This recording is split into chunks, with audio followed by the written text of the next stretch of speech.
You should start the broadcast with sellout crowd here at Huskins Field. For two schools this close together, this is a pretty poor showing. It's just people work, you know. That's true. Like, you have to make money and stuff, I guess, to afford for your kids to be able to play here. Do you think the wind is going to be annoying for people listening? Yeah, I'm going to mention it. Yeah. I think it's coming from this way, so if we just face this way when we broadcast, it's fine. It's sort of blowing in and over to left field. Okay. Oh, yeah, you can see the flag. Yeah. So turn that way there. Batting sixth and playing third base, number 12, Elias Farinos. Batting seventh and playing second base, number 5, Will Burgess. Batting eighth and doing the catching, number 25, Eric Schneff. Batting ninth and playing shortstop, number 1, Will Shackelford. Starting pitcher for the Jumbos this afternoon is number 19, Lucas Gustafson. And the head coach of the Jumbos is John Casey.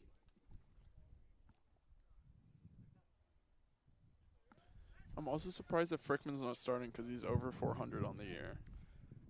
Yeah, I don't know. It might just be a rotational thing. Yeah, but especially because they play like it's 3 days of games over the next 4 days. Which really? Is a lot. Yeah, because they just play single Saturday, Sunday. Yeah. Oh, that's true. Dude, today's like a good day for baseball, though. I get to right after this watch the.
Hello and welcome to Huskins Field, home of the Tufts Jumbos baseball team, as we settle in for some Thursday afternoon action here between the Tufts Jumbos and the MIT Engineers. The Engineers enter this game at 9-6-1, sort of a down year for them.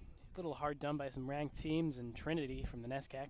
While the Jumbos enter ebullient at 12-3, coming off the biggest win that they've had since 1987, a 30-2 victory over Salem State. Charlie Driver here with Owen Fitzsimons. Owen, you excited for this game of baseball? Absolutely. I think what you said is very true. MIT, not the best record this year, but we know that they're a good baseball team. Beat us last year. And you know that they've just had a tough fixture of opponents really so far, and Tufts hasn't been really that challenge, I don't think, up to this point. So I think it's a good day. Very sunny day. Will be a good game of baseball. Yeah, very windy day too. We apologize if there's any sort of feedback on the mics. We're outside here in the open air. Wind's blowing, sort of swirling around a bit, but mostly going from left to right and blowing in a bit, so it might deaden some fly balls as we get going. Starting for the Jumbos today is Lucas Gustafson. Enters this game 0-1. He's pitched 11 innings so far this season, 12 hits, 12 strikeouts, and 3 walks for an ERA of 5.73. And he's going to face the first MIT batter of the day in just a moment, Jared Schwait, the third baseman for this Engineers team. So we're looking at an MIT Engineers team that's not really hit well, and it's not a necessarily deep team. They're around 13 or 14 deep on that bench, which is not a ton for this sort of team. Yeah, absolutely. I also noticed that only one batter on MIT is batting over 400, whereas Tufts has what, I think 4, 5 almost. Yeah, Tufts currently has 4 batters over 400. We're going to see Peter DiMaria, Elias Farinos later, and they're actually benched Harrison Frickman for the day, the senior catcher from Charleston, South Carolina. But we're going to get underway here. 3:30 p.m. start time. We're going to play 9. Jared Schwait steps into the box. Schwait, the batting leader on this team with 410 on the season, 18 runs, 13 RBIs, and a speed threat, 11 stolen bases. Gustafsson settles in for the delivery here. And Schwait takes that for strike 1, and we're underway. Good start there from Gustafsson. Lucas Gustafsson is a freshman hailing from Ashland, Massachusetts, sort of in the middle of the state. Settled out in Medford. Here's his delivery. Swing and hit out to the left fielder. That's Casey Santos Ocampo who's going to settle that in. And Schwait is going to up his average a bit with a single to lead off this game. Ocampo out there in left field. Amazing play in the first game against Bates the other week. Yeah, that's one of those that we actually have had discussions about trying to submit it to SportsCenter. I think that window's maybe passed a bit. As Corey O'Shea steps into the batter's box now. O'Shea playing second base in this game. Throw over lofted towards Schwait. Keeping them honest. O'Shea, the freshman from Glen Allen, Virginia. He's batting .219 this season. Also speedy, 9 stolen bases. We'll see if he can make that matter. Gustafsson's first pitch to him. That's high and outside, ball 1.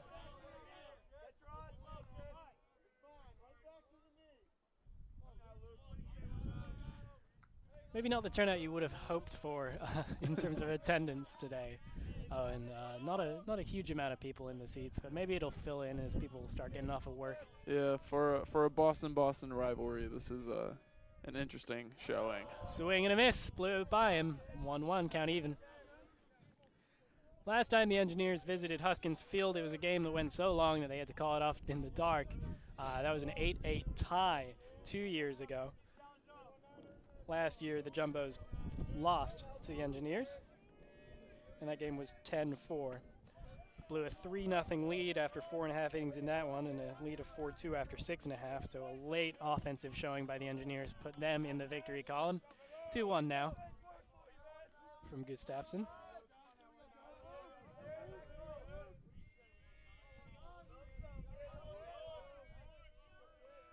Delivery to O'Shea is actually a pickoff throw. Playing a little bit of catch out there with his first baseman, Peter DiMaria.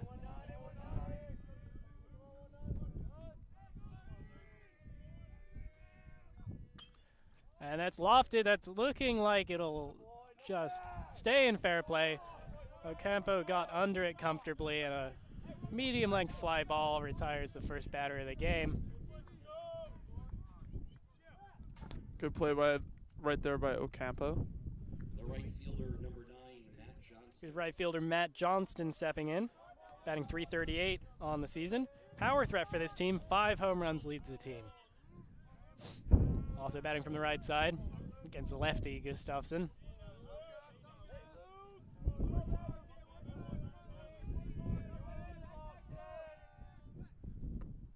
And that's low, ball 1. Schwait not really taking any chances on the base paths here. He's taking a very small lead.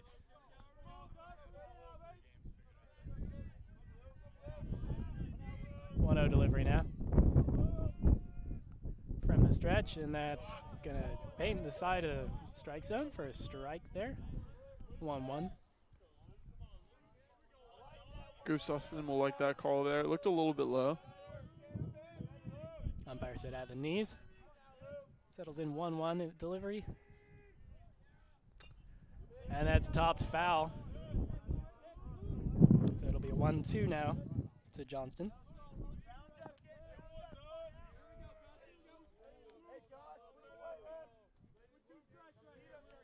Tufts gave up both its runs in the first inning last time out against Salem State. Gustafsson trying to settle things down a little better. Here's his delivery, 1-2. That's outside. Nice take by Johnston, and the count is even again.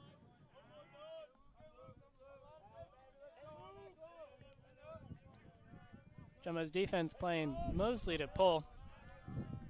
Second baseman Burgess is far over, close to the second base bag there. So a nice hole between first and second.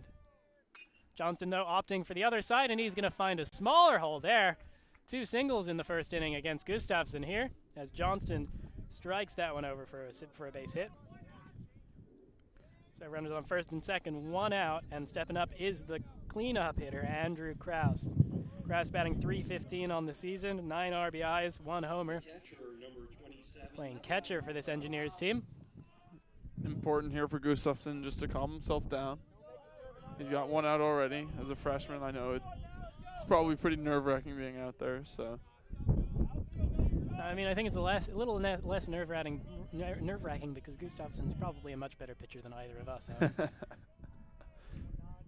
His first delivery against Krause, and it's high, ball 1. Interestingly, Tufts has its first ever cricket match on Sunday. Do you know where the cricket oval is around here? No, we're playing in Cambridge. Oh, are you on the team? I am. Exciting. Who are you playing? A club team from Cambridge, so okay. It will not be a close game. Yeah, that doesn't sound like it. You play 2020? Yeah. Nice. That won't be on JumboCast, but if you're feeling like shipping out to Cambridge on a Saturday, around the Jumbos game that day, that one in for a strike, counted 1-1. That's something to hit up. What position do you play, Owen? Fielder. Nice. Nothing more impressive than that. 1-1 delivery to Krause. Schweit taking a lead, hopping around by second. Not going to go there. Pitch in for a ball. 2-1.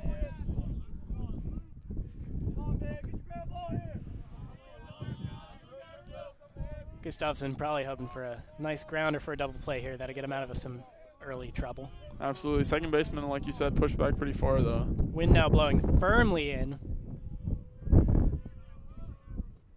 Krause takes that. Strike 2. Counted 2-2.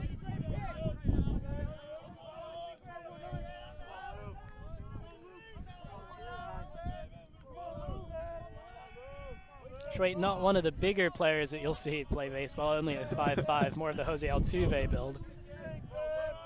Helps his speed. He's going there.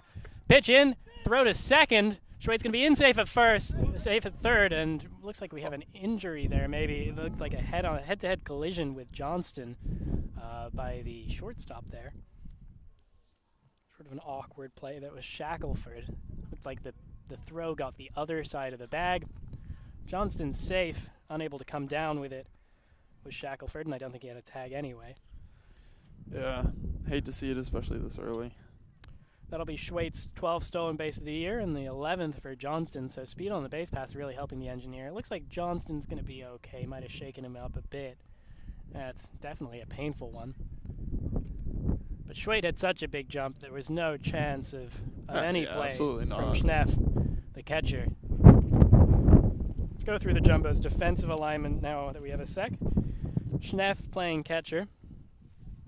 You have Peter DiMaria at first, Will Burgess playing second base, Will Shackelford at shortstop, Elias Farinos at third base. Casey Santos Ocampo is playing in left today. We have Justin Mills playing center, and Ryan Day out in right field for this Jumbo's team, and the infield defense may be letting him down a bit so far as Johnson gets evaluated, you would assume, for some sort of head injury. Right.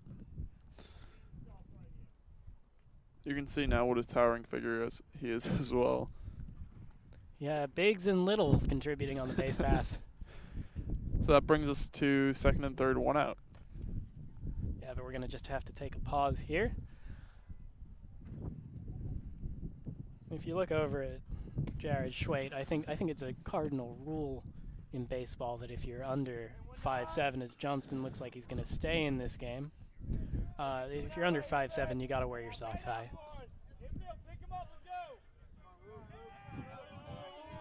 And the nice sort of stirrup stripe socks look Love to see it. Real baseball purist me when it comes to striped socks and socks in general. And Gustafson's going to get settled in and go again. 3-2. Now runners on second and third after the double steal. Looks back, his delivery now. Schwait dancing down the third base line, and that's high, and the bases are loaded with one out. While not ideal for the Jumbos there, it does bring back the possibility of a ground ball double play. Yeah, but we're going to see a coach visit to the mound by John Casey first, so that leads us to our recurring JumboCast segment, Today in Baseball History. We're going to start you at the beginning and move further up in history as we get more and more coach visits. This is the Lucas Johnson Memorial Today in Baseball History segment.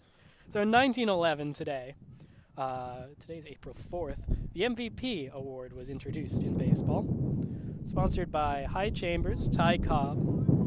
No, that's sponsored by, I think, the Hugh Chambers Auto Company. Okay. And it went to Ty Cobb of the Tigers and Frank Schultz of the Cubs.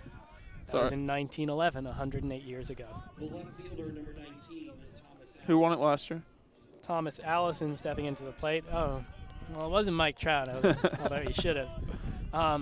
Mookie Betts won in the American League, and National League, I really should know this. There's a delivery that's outside ball one. Just put you on blast there a little bit. Who was it in the National League? Comment in the comment section if you know who the NL MVP for last year was. I'm an NL fan, too. This is very embarrassing. 1-0. Wasn't anyone on the Mets. Unsurprisingly, I'm sure. The delivery. Well, they had the Cy Young fouled back. Gonna be prevented from rolling into the parking lot by a fence, unlike some other balls which have been hit foul by the baseball team and broken the windshield of our JumboCast van, parked nicely in foul territory. I don't know if we can charge the Bates Bobcast baseball team for that one. I don't think we need to. That's an old van anyway. Delivery there, 1-2. Strike to Allison. Gustafson needs an out here. Allison, the right fielder, enters this game batting .242, 14 RBIs to go with 14 runs scored. Bases juiced here, 1-2 delivery from Lucas Gustafson, one out, looking for a ground ball. It's in there. Off-speed pitch gets him looking, and Lucas Gustafson gets himself 2 outs there. Threw him the change, Allison froze. Strike 3. So now 2 outs. It's Alec Kushner coming to the plate, 281, the first baseman. 13 runs scored, 11 RBIs. Kushner hailing from Cooper City, Florida. Senior batting from the right side. Huge at bat here for the senior. Bases loaded, 2 outs. First pitch, low, ball 1.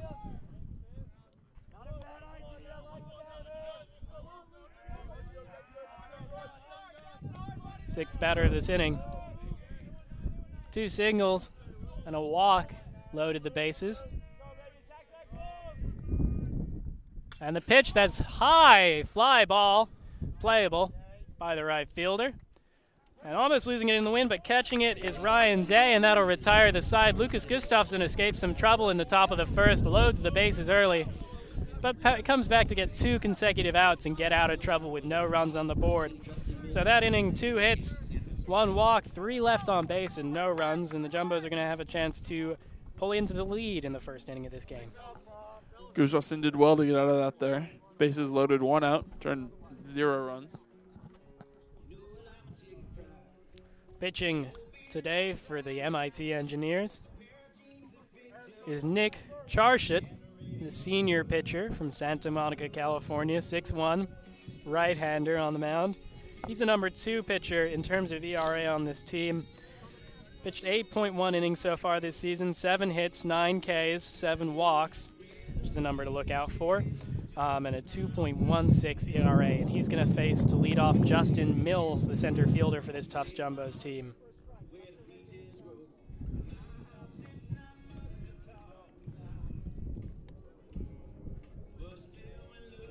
Charshut's only appeared in 2 games, both of them starred, so he's not one to go deep into games, so we'll have to look at the bullpen later on, probably. The country music melodically plays us through this half inning. Hope YouTube doesn't silence the video now. I think this is Florida Georgia line. But I actually don't know any better, and I'd say Florida Georgia line for This most is any country. Chicken Fried Oh, it is? by, I do not remember. And if you can't hear the music, Charlie will sing it for you if you request it. Oh, I may do theater, Owen, but I don't do musical theater. And there's a reason for that. You have to have a JumboCast karaoke night. JumboCast karaoke night, I feel like wouldn't go well. It is Zach Brown Band, Chicken Fried. Zach Brown Band, yes. Their second best song. Zach Brown Band, the number 2 team to play at Fenway. Probably in number of appearances. They're actually coming back to town. To play Fenway, I assume. Yeah. Yeah, they always play Fenway.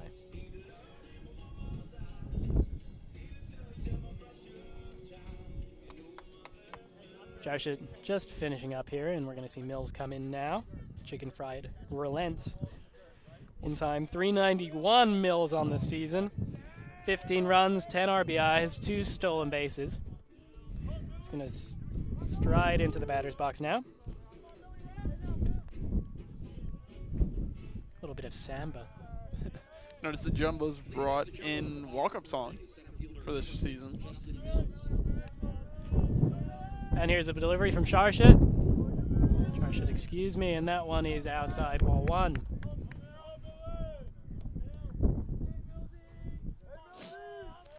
Mills, a junior from Highland Park, Illinois, batting from the left side.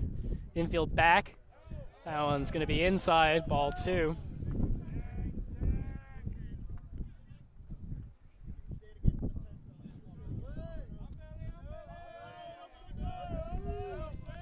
Charshut's delivery. That one's high, ball 3. Interesting moment here. See if Mills will take this or try and be aggressive if he gets a pitch to hit.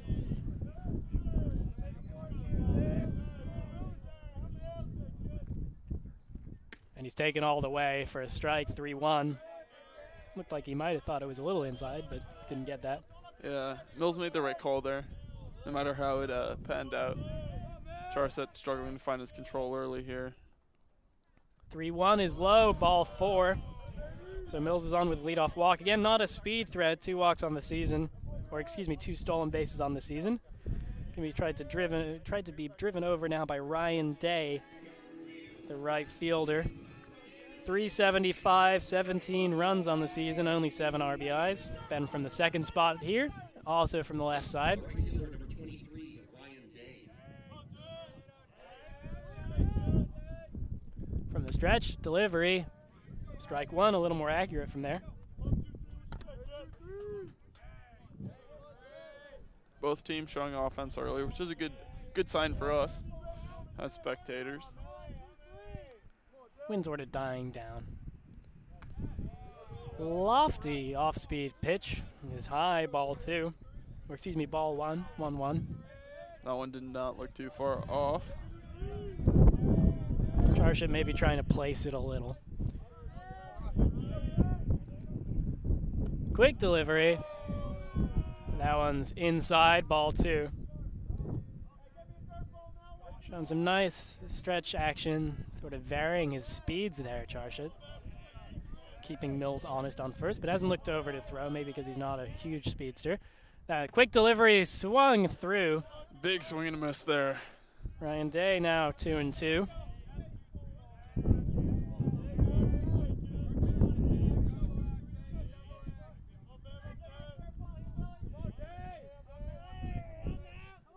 Count even 2-2, no outs. Bottom of the first pitch, weak hit. That's rolling down the first base line. Charshut has time and overthrows it badly. Runners moving. Mills is at third. Looks like he'll actually have time to get home here. So Justin Mills is going to score on an error by the pitcher Charshut. And standing at second now is Ryan Day, reaching second on an error. And that's just a terrible, terrible throw. That was 100% completely gifted to Mills. Obviously, has to take some credit there for the base running, but a walk and then scored on an error, both by the pitcher. And I mean, it's hard to there is a lot of space here in foul territory, but Absolutely. It's still hard to overthrow it to a degree that it's going to get there. And Charshut had plenty of time as well. Day was not necessarily almost at first. Now stepping in Casey Santos Ocampo, the senior from Naples, Florida. He's playing left field today. Not having a great hitting year on the season, but proves me wrong right there. Yeah, he's going to bump up his 293 stat line as Day stays at third with a single on the left side of the infield. Santos Ocampo came into this batting 293, 22 runs, 15 RBIs. He's got a little bit of speed, 4 stolen bases. So this may be a time to be aggressive if you're John Casey and send him with a runner on third. Still no outs. Feel almost bad saying 293 is not great. But in contrast to some of the other jumbos this season, again, 4 over 400. And one of those over 400 is batting now, Peter DiMaria. The first baseman's batting 488 on the season, 15 runs, 21 RBIs. And he's only a freshman. Takes that first pitch for a strike. Great addition to this jumbos team. Very big man, 6'2", 210 from Chatham, New Jersey. Sort of person you see on Accepted Students Day and wonder how you're older than they are. Nicknamed Baseball Peter. Should show you what he's known for, really. Writing essays, Greg. Here's the pitch. Thought about swinging. But And another strike. Some off-speed stuff working for Charshut against DiMaria, and it's 0-2. interesting to see if Ocampo is still here with 2 strikes and no balls. Not taking a huge lead. Straight up, and Charshut hasn't looked over. As a lefty, he has a little bit of an advantage with that pickup. And that was outside. Fastball. 1-2.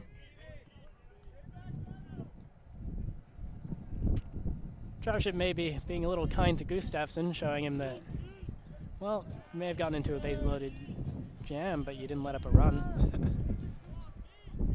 So Charshut can find his head here. And he doesn't there. That'll hit Peter DiMaria in the hand.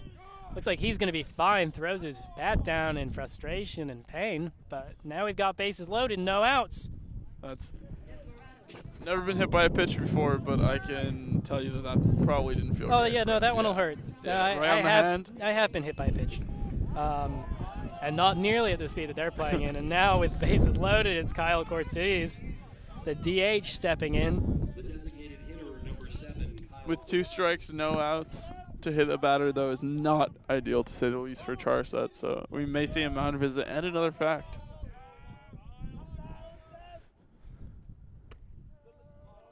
Strike 1.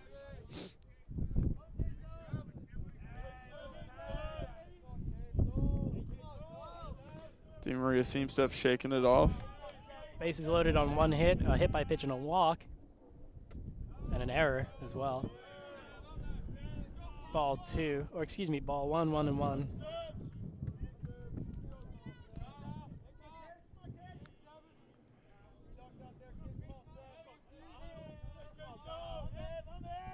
Charshut's delivery. Line outside. Ball 2. Wind really not dying down here. Yeah, it's sort of up in fits and starts.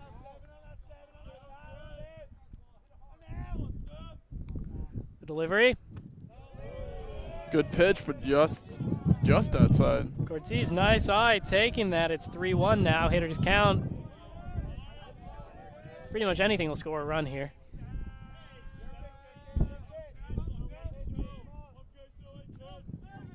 Jumbo's up 1-0. The pitch, swing and a miss, full count. Blew it by him.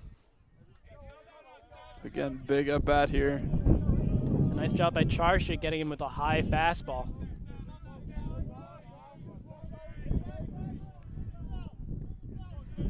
Payoff pitch. Charshut's going to take a sec here. Charshut hasn't had the best start, but has by no means lost his head by the looks of it. So composing himself well out there on the mound. It's early days yet. And the pitch, strike 3. Gets him looking as Cortez goes down. And that's the first out of this inning. Now it's Elias Varinos, the biggest producer in the game a few days ago. He went 6 for 7 in that game, 6 RBIs. And 5 runs, the third baseman, brother of Sparos Varinos, the pitcher who graduated a few years ago. Stand up for the Jumbos. Varinos, a junior, hailing from Middleton, Massachusetts, batting from the right side. Farino's 463 clip on the year, 18 runs, 14 RBIs, and 4 steals. And he's going to take that one outside for ball 1. Important there for Charsa to get that first out, as now double play ball ends it. Still got to keep it in range, though. Exactly. Good pitch That there. one's a strike, 1-1.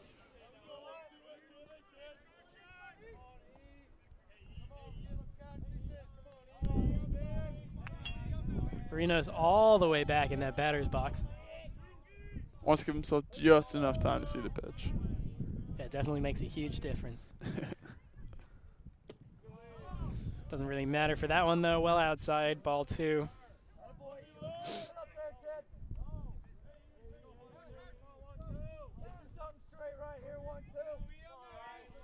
Take the batter of the inning for the Jumbos.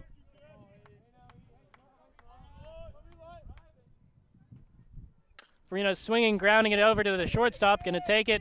Gets one. Looks for second. Probably had time, but just couldn't get the ball out. That was number 4, Corey O'Shea, who got bottled up. And that'll score a run for the Jumbos. So it's now 2-0 in the bottom of the first. Men on first, men on third.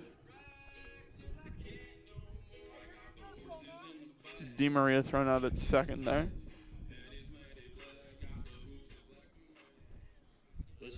And that was Ryan Day scoring. Santos Ocampo moves to third.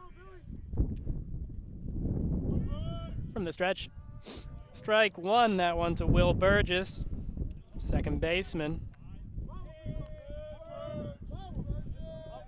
Burgess, the sophomore from Pottstown, Pennsylvania. Great town name. Takes time. We love alliteration in town names. We do. Alliteration in general, to be fair.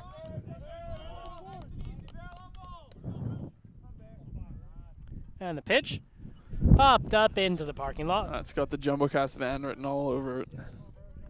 Right over our heads. And by the sounds of that, that definitely hit something. 0-2. So, People parking are warned to park at their own risk. Yeah, Lucas Johnson and Trevor Russo were talking about this. When a ball goes over the heads, do you root for it to hit a car? Oh, should study that in ethics. 0-2 delivery. Just high. Ball 2, or ball 1, excuse me. Burgess batting .237 on the season.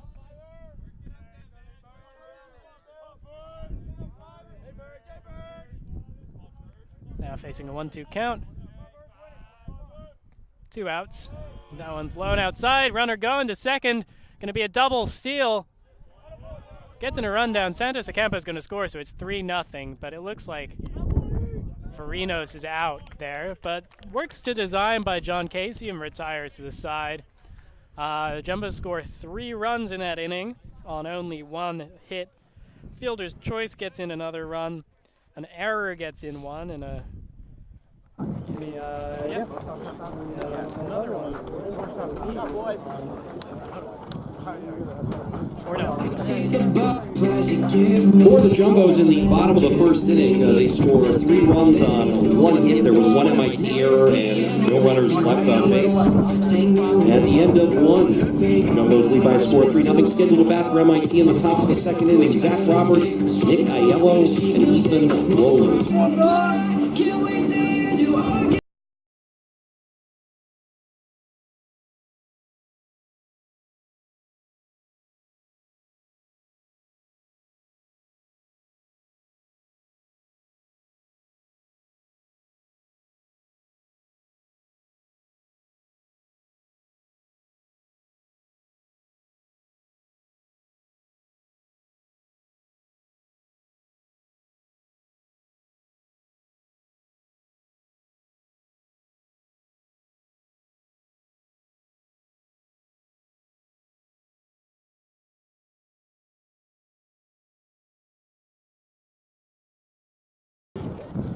Leading off for MIT in the top of the second inning, the center fielder, number 5, Zach Roberts. Here's Zach Roberts, center fielder for this Engineers team.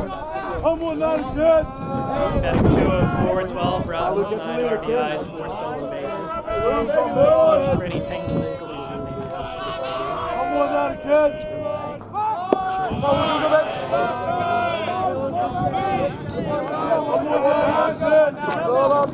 Come on, kid.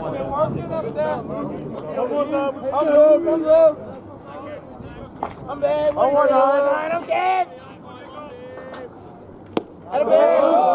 Love you, Luke. Do it again, babe. Let's go, Luke. So, Love you down there, Luke. Hey, 1-9. Let's go, Luke. Come on, Luke. Gustafson. This one is hit on the left side of the infield, third hit of the day for the Engineers. Come on, 1-9. With a nice They're all fastball hitters. The designated hitter, number 16, Nick Aiello. Come on. Batting under 200 on the season. Batting under 200.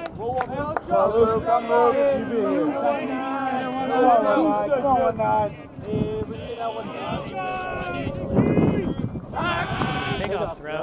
Hey, 1-9. What do you say, Luke? Come on, Luke. got me. Freshman from Freehold, New Jersey. Outfielder.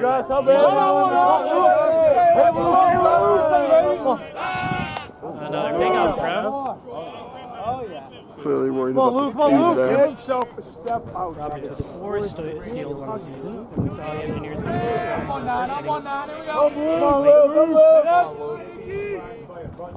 And that's grounded past the third baseman. Nice stop there by Shackelford, but no chance of anything. So he keeps it in the infield, but he can't get now. It's first and second. Front foot hitters change up.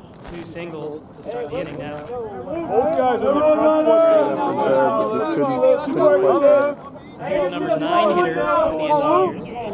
The shortstop, number 23, Ethan Rowland. Batting 175, 16 starts. Hey, make sure it out. I'm loose, I'm in. Right in the spot. Build up, kick it. I'm out. I'm on. Bunt is popped up and gonna roll foul there. Let's go with the head back.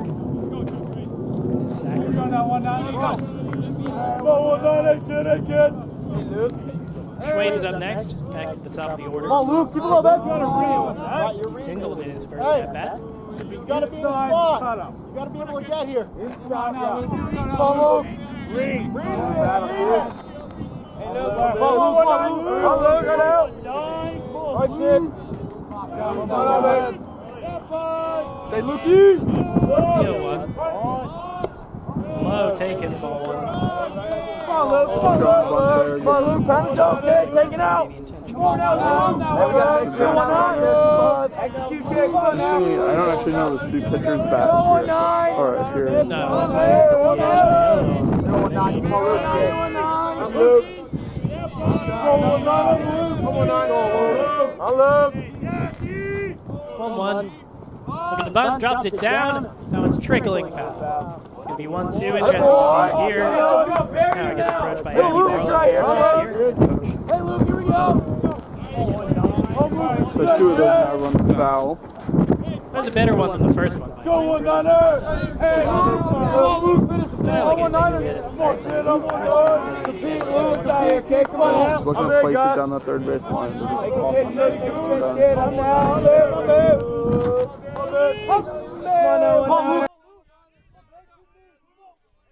And it looks like he's going to hit. And he fouls that one back. That Just short of a car. Someone got lucky. Silver SUV. Doesn't have a dent in it today. you gotta question the city planning behind that. The parking lot right next to the baseball. Oh, this was probably all one big prank. It's April 4th and you're still a fool, huh? 1-2 again. Swing and a miss.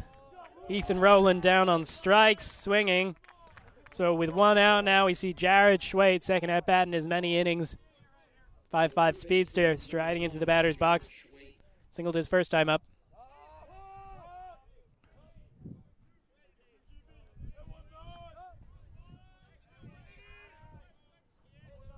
Now this is someone, Schwade, you could look for him to bunt as well, because he could probably run it out. 100%. He's really.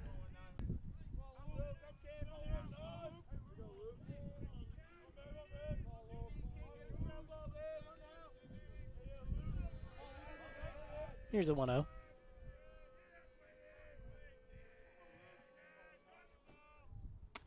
High. Ball 2. Roberts on first, Aiello on second. Again, Roberts 4 steals. He's almost above his head there. Engineers have probably played the better offensive baseball so far. Just been let down by their pitching. 4 hits on the day. No runs to show for it yet. Schwait trying to change that. 2-0. 3-0 now. Small strike zone here for Gustafson to try to find.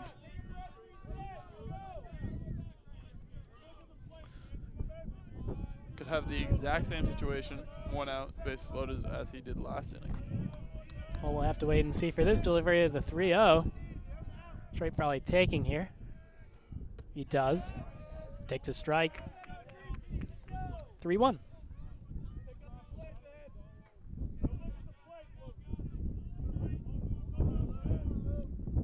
Wind blowing in.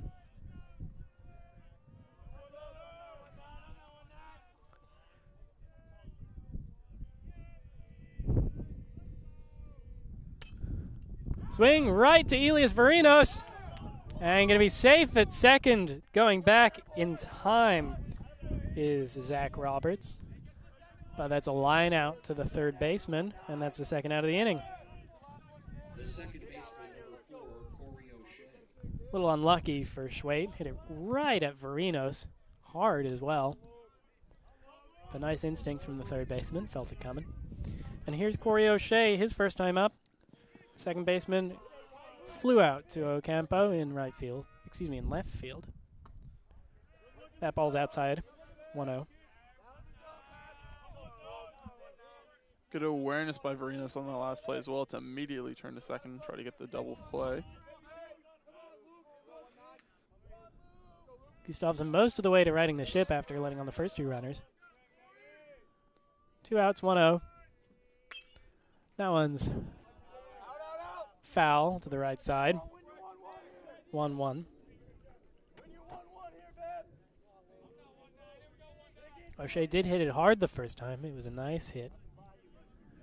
Just didn't really have any directionality. I was going to let Ocampo not catch that. It's a little hard at the beginning with the wind, judging it. As we look in, the flag is blowing into left field. And the pitch. Check to Thinks swing. about it, but nice decision there. That's a ball, 2-1.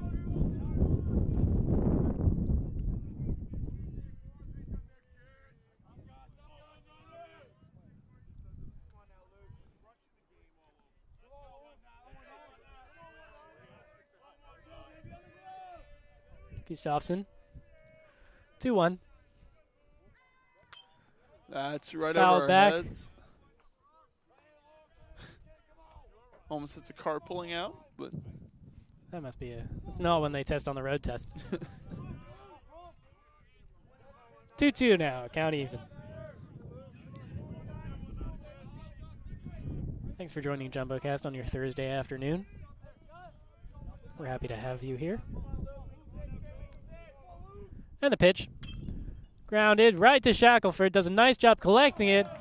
Gets it over to the second baseman, Burgess, and retires the side. Gustafsson lets 2 runners on with 2 consecutive singles to start the second inning, but recovers and retires the next 3 he faces. Sean Casey buttons up his jersey now. a little bit of a power play there.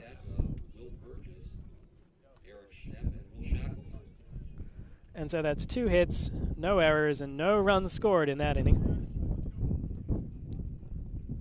Again, good recovery pitching out of Gustafsson. Showing he can ride the storm well.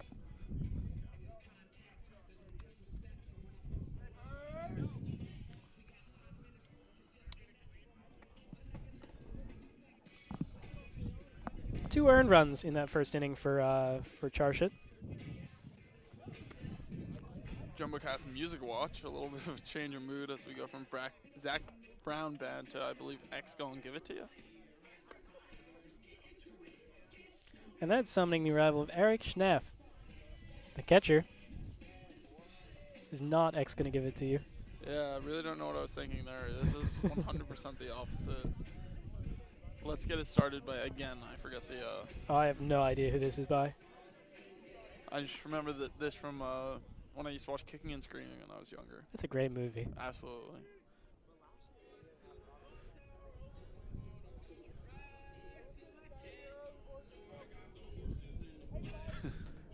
Repeat of whatever this song is for Schneff now, striding up to the plate.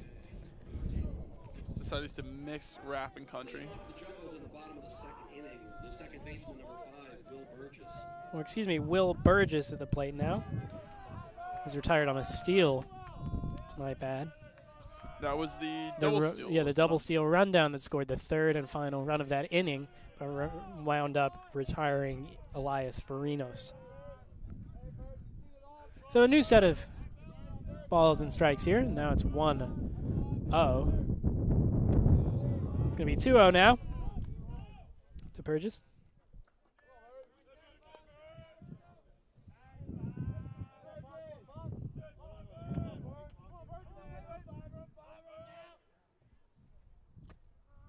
Takes that one 2-1. Strike. Burgess batting .237, 7 starts in 11 appearances. He's got himself a double and a triple on the season to go with 9 RBIs. That one's low. Takes it 3-1. Excuse me, 3-1. Yep. So a hitter's count now for Burgess. Playing second base.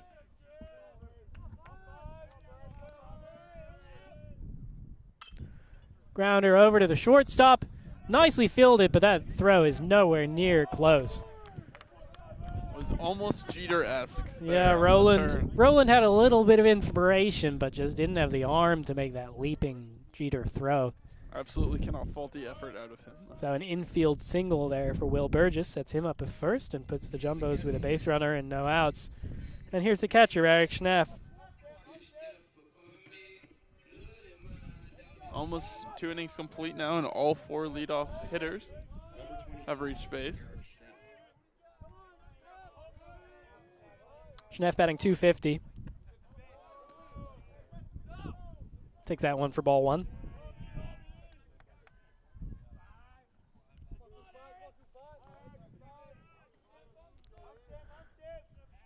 Trushin hoping to settle down a little. But that's outside 2-0. That first inning was almost completely self-inflicted, only 1 hit. An error out of him as well.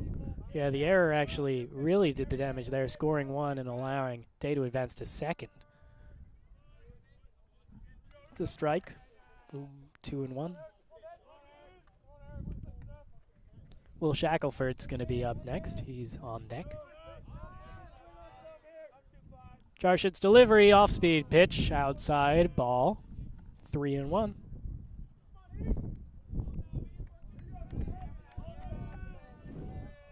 Jarshid trying to limit damage here. Schneff being played straight up here. Nice hole on either side of the infield. Again, we apologize for any of the wind that's coming through the microphone. So I think it's about 20 miles an hour. It's about 50 degrees here. Really nice day for some baseball, actually. Absolutely. Standing on top here of the home dugout. The pitch to Schneff. Takes that, ball 4. Jarshid doing himself damage again with that walk. Now 2 men on. And Will Shackelford stepping up to the plate. Oh, well, you know what time it is. There is a mound visit, which means it is time for Lucas Johnson's. Oh, we're going to run out at this point. It's time for Lucas Johnson's today in baseball history. In 1974, Hank Aaron on April the 4th tied Babe Ruth for the all-time home run record with 714. Yeah, that was against the Cincinnati Reds. Cincinnati Reds. He would then later break that record. Yeah, he would. If you didn't know. It was the start of a long history of the Cincinnati Reds getting home runs hit against them.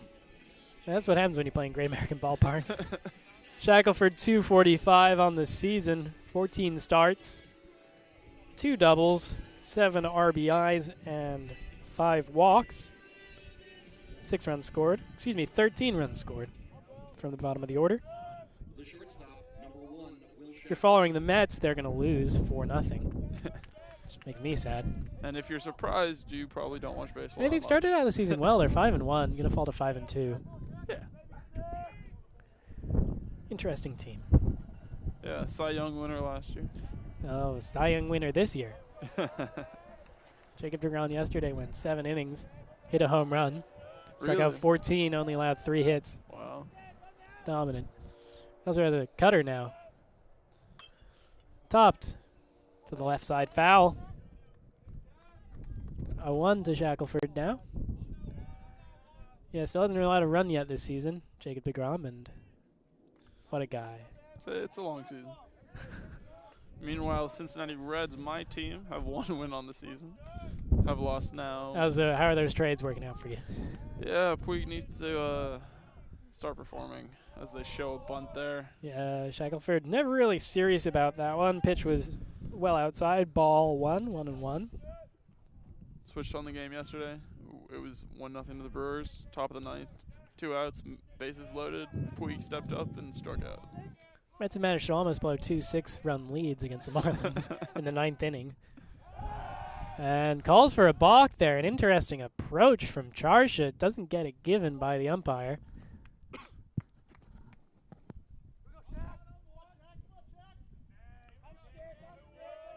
Never seen anything really like that before. Yeah, no. And here's the delivery bunt. Nope. It's a ball, 2-1. He was late pulling that one back, and both runners thought about advancing. So 2-1 to Shackelford. Looking to move the runners over. Sort of a repeat of what happened in the top half of the inning. Exact same thing happened against Gustafsson from MIT and led to a strikeout. We'll see here. Pulls it back. Ball, 3-1. Great stuff here out of Shackelford. We'll see if he gets the hit sign here. A nice hitter's count. He's looking for it. I think this may be a moment to give it. Charsha, from the way he's looked, is liable to give you ball 4 anyway. Right. And he does look like he's about to hit here. And he is, and he swings and fouls it off. So now it's full count to him. 2 walks and a hit by pitch so far for Charsha.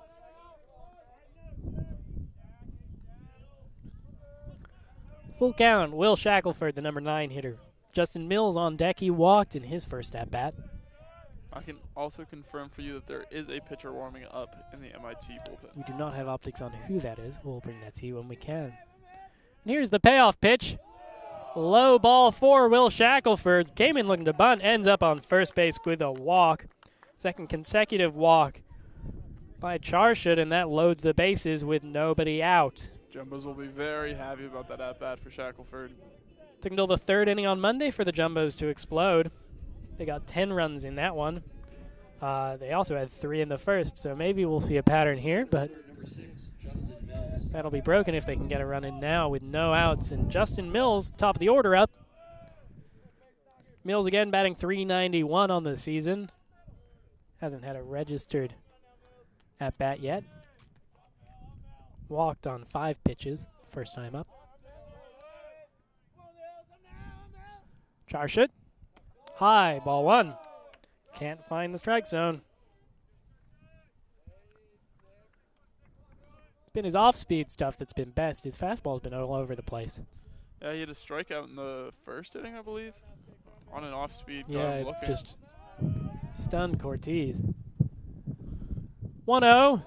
Inside, ball drop, not enough time to make any sort of effort to run on Kraus. 2-0 for Charsha. Kraus, a towering figure there behind home plate. Wouldn't want to collide at the plate with him. Yeah, that's a big man. Kraus 6'2", 225. Yeah, that's a football player. It's the 2-0. That looks like a strike, yeah. And it is a strike at the letters. 2-1 now to Mills.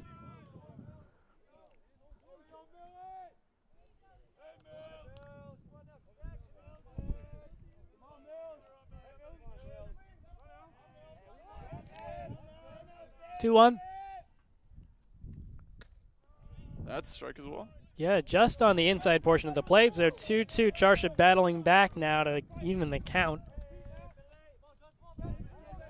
Shows strength of his mind there to battle back with the bases loaded. 2 balls, no strikes. He's now 1 strike away Has from a pitch his to first give. out. Maybe can try and get him to chase. Saw a nice sort of high fastball earlier from Charship. See if he goes back there or try something different. Low fastball, grounded to the shortstop. Could be 2 here. Gets 1. Throw to first in time. Run will score. But a double play eliminates the bases loaded situation. So it's a run-scoring ground out for Justin Mills. Scoring is Will Burgess. And moving over to third is Eric Schneff. Meanwhile, Shackelford and Mills retired. This one I actually know the walk-up of. Darius Rucker, Wagon Wheel. That one I got. This is also not X-Go and give it to you. The right fielder, number 23, Ryan Day. So it's an RBI 6-4-3 double play. And there are 2 outs in the inning, so just what Charship needed. Ryan Day. He reached on an error his first time up. That error ended up scoring a run, and Day himself scored a few batters later. Delivery low, ball 1.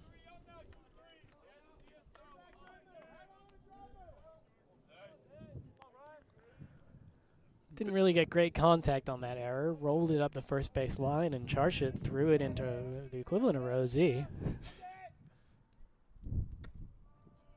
Strike. 1-1.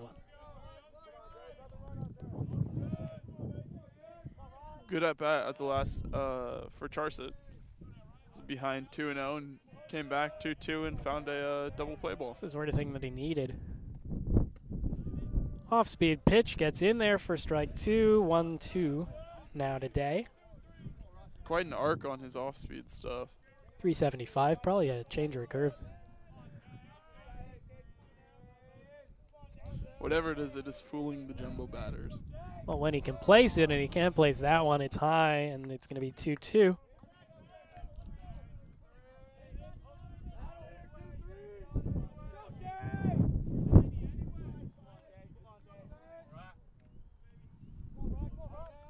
Slow game so far. Almost an hour in. Almost out of the second. Swing and a miss, and that's the end of the second inning. Charship does a nice job of only allowing 1 run when he loaded the bases with no outs. Ends up getting Ryan Day swinging in a double play from Justin Mills. 6-4-3 will retire the side. That's 1 run, 1 hit, and no errors.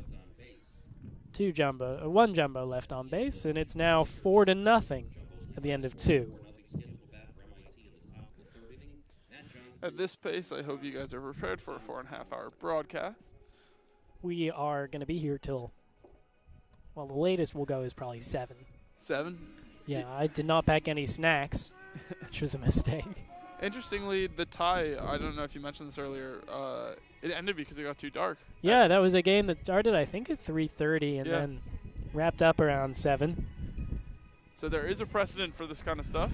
But this is also a situation where we've had 4 half innings, and every single one of those half innings has resulted in multiple runners on base straight off the bat, which probably isn't doing many favors.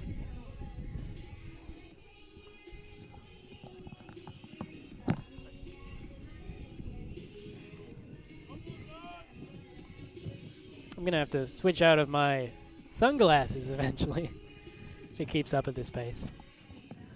But we'll see. Stepping up to the plate first in this inning for the Engineers is Matt Johnston, the right fielder. He'll be followed by the catcher, Andrew Krause, and the left fielder, Thomas Allison. Owen's taking a seat here. Started me on camera. Someone came, took my responsibilities, giving myself a second off here. And here's Matt Johnston. He reached on a single his first time up, then stole a base. Almost got a head injury. Luckily for him and us, he's okay. And he would end up being stranded at second by Gustafsson. Lucas Gustafsson, number 19, third inning here in his third start, and that's topped down. Easy play for him, and it's the first retired first batter of an inning in this game.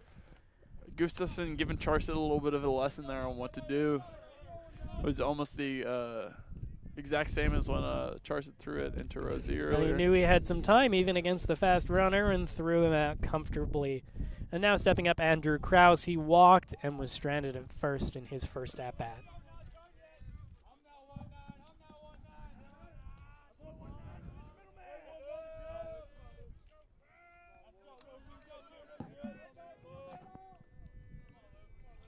There's a pitch.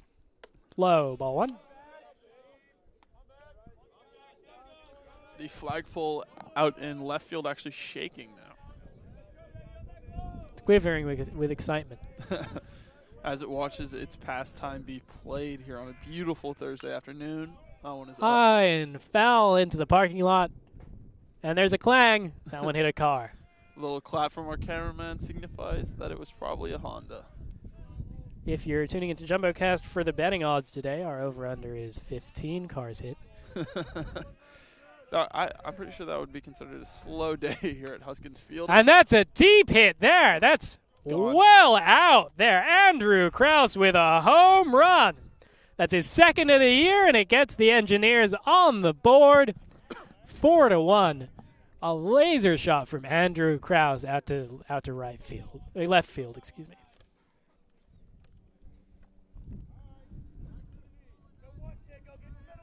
Jumbo's benched a little silenced by that, but still a deficit here for the Engineers. It was a good thing that they finally retired that first batter, or else it would be a 2-run game. It is now a 3-1 game, 4-1 here in the top of the third. Gustafsson with a little bit of a cushion as he delivers. That's a ball, 1-0. Really got all of that, Krause. Impressive home run from him, no doubter. Probably went around 400 feet. Strike there at the knees to Thomas Allison. It's 1-1 to him. He struck out looking. Second out of that first inning. Krause as well with this strong right to left wind managed to keep it on the right side of the foul pole. Fouled back. 1-2.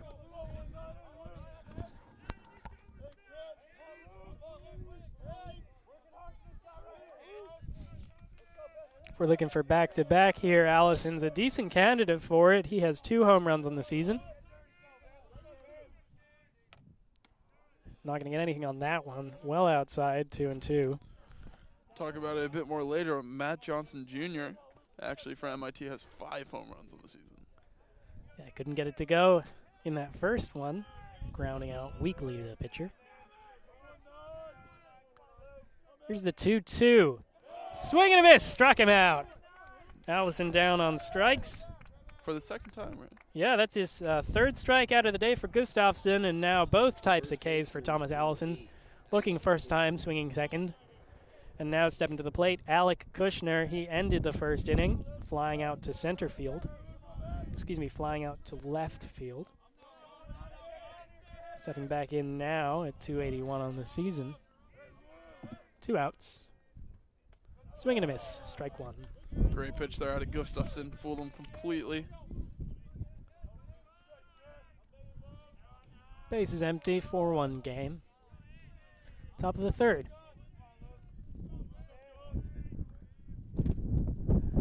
It's in the dirt before the plate. Ball 1.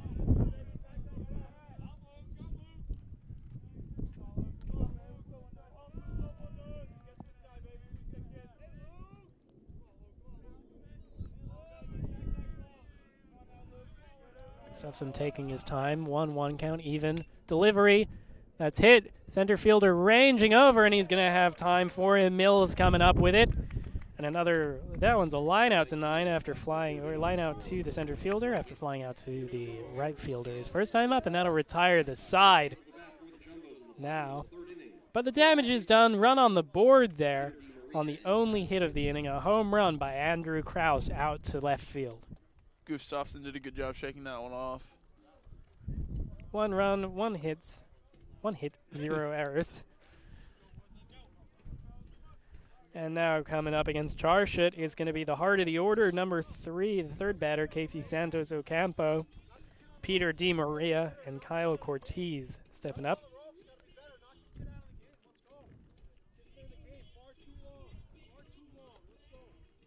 Charshot taking some warm-ups. Again, here on JumboCast, inter-inning music watch, 7 Nation Army by the White Stripes. Cameraman Daniel likes this one. Daniel, do you play an instrument? Oh, he plays the violin? Viola. Oh, I played the viola back in the day. Yeah, viola is perhaps the most criticized of instruments because it really has... It's an easier violin. Well, it's an easier violin because people don't write as good music for it. And it's one of those situations where for a lot of stuff, they just didn't write a viola part at all. Yeah. And so arrangers write a really boring part cobbled together from like bass and cello lines, and then, you know, it was nice though. I was able to be first chair in my high school orchestra at viola without being particularly good. That's exactly what someone who couldn't play the violin would say. Well, the violin was too high, that's why I didn't choose it. I wanted the middle range. And Yeah, I had a brief stint with the trumpet. Casey Santos Ocampo now up with the bat. Takes the first pitch looking, strike one.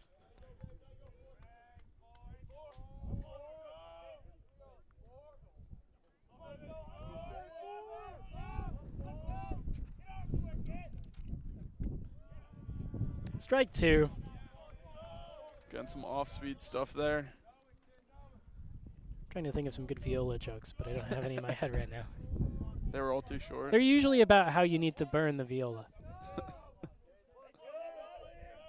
0-2 delivery. Swing and a miss. Fooled him badly.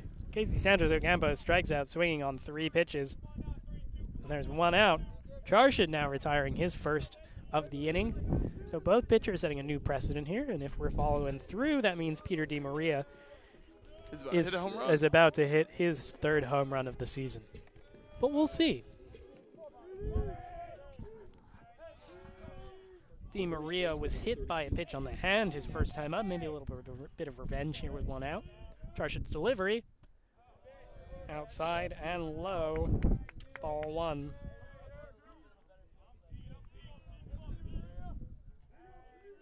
DiMaria ended up being stranded at second his first time up. And the 1-0. Thought about it. Yeah, thought about it, but took it for a strike. 1-1. Could definitely see the hesitation in his eyes there. He's just looking for the one that he can hit out of the park here. It's not that one. That one's low. Big pop, you could do it. I went to see the Mets play the Red Sox in September. Right behind me, a Big Papi impersonator showed up, and everyone was trying to take pictures with him because they thought it was a real thing. He's clearly doing a good job. Takes that one 2-2. DiMaria yet to swing. Count is even. He actually was it was very impressive. Except that he didn't have any teeth. And that one's hit on a rope. Center fielder going back. He's not going to get that. That's almost to the wall. DiMaria rounds first. Collected in center field by Roberts. Throw's going to come into the cutoff man, and DiMaria's in with a stand-up double. So maybe not the home run that we had foretold, but DiMaria gets himself in with a 1-out double there. Great hitting there out of DiMaria. Now it's up to Kyle Cortez, who got caught looking his first time up. That's going to be DiMaria's 7th double on the year. And with Verinos up on deck, Charshot's really going to want to get Day out here? No, Cortez. Cortez. Day struck out to end the last inning. It's a delivery. Ball outside. Jumbo's generally taking pitches here from Charshot, who's had trouble with his command early on. He's been reining it in as of recent. He hasn't been falling behind in the count as much as he was at the beginning. The 1-0. That one's a strike, even. With baseball season coming up, we really should have gear ordered some JumboCast parkas for this wind. We have our quarter zips. Those aren't really fleece lined. Yeah. Cameraman Daniel wore gloves. Clearly more prepared than the rest of us. The interesting thing about these academic fields is they're just fully a wind tunnel. It's the windiest part of campus. It's because there's so much flat land coming down from the hill behind us. where the Tufts Jumbo's main academic buildings are located. Good charge, it's 1-1. Took some time there, swing and a miss. Strike 2 to Cortez. Huskins Field, located right next to Bello Field, which is the home of the NCAA Division III champion men's soccer team from Tufts. Located adjacent to the runners-up this year in field hockey. They play on, I think it's Wingen Field. I'm not sure exactly how to pronounce it. Something Dutch, Wingen. 1-2, high. Di Maria taking a big lead there over at second. Returns back to the bag. Di Maria has no stolen bases on the season, probably because he's such a big man. An imposing figure for sure. Tufts a pretty big team in general. It's the 2-2 now. And that's hit well foul on a line. It's going to stay at 2-2. The discrepancy between the amount of foul territory in left field and right field here at Huskins Field is quite large. Really is palatial out on that side of the field. You can see that on your screens. For any of you academics out there that know what palatial means, feel free to let me know. Just the dirt getting blown in the wind there. 2-2, 1 out. Runner on second is Di Maria. Pitch to Cortez, struck him out. Second strikeout of the day for him, this time swinging. And with 2 Ks in this inning, Di Maria is on the verge of being stranded, and it comes up to Elias Farinos, who hit into a fielder's choice last time up and then was retired on a botched steal attempt that scored a run nonetheless. So Varinos, he has, now 27 hits on the season. He has, or 26 hits. He has 1 double and 24 singles. So well, he'll probably try and change this here. We'll have to wait and see. So by no means a power hitter, but a very, very talented contact hitter. Outside, 1-0. Doesn't really need power, as he showed last time in the game against Salem State, where he had 6 RBIs. And that on 6 hits. Most of them probably singles. I think he had a double in that one. That one's low and outside. Di Maria has to be looked back by Kraus, but there was no one even there, so he wouldn't have been thrown out anyway. Count is now 2-0 to the junior.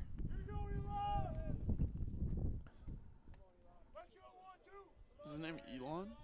Elias. Elias, I was going to say. I heard some chants from the Tufts dugout there. It's the 2-0 now. And that hits him square in the shoulder. Just took it. Second hit by pitch in this game for Charshot, who just hasn't had his control at all. So now runners on first and second with 2 outs, and it's Will Burgess, who was up last inning to start and got a single. Luckily for Varinos there was some off-speed stuff that hit him. So clearly no intent, even though there have been 2 hit. Oh, he knew that was going to hit him as well.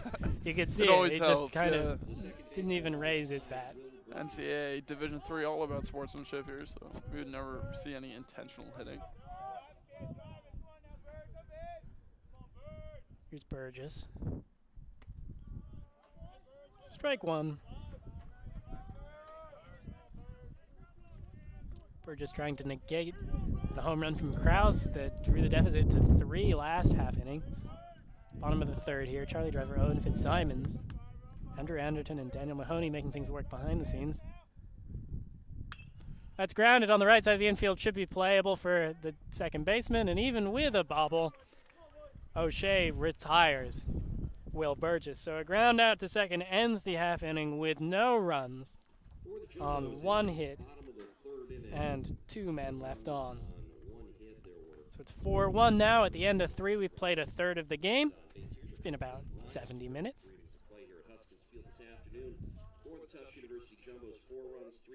And up to face Gustafsson in his 3rd inning on the mound is going to be Zach Roberts. He singled his first time up in the 2nd inning. We're also going to have Nick Aiello scheduled to bat. He's on deck.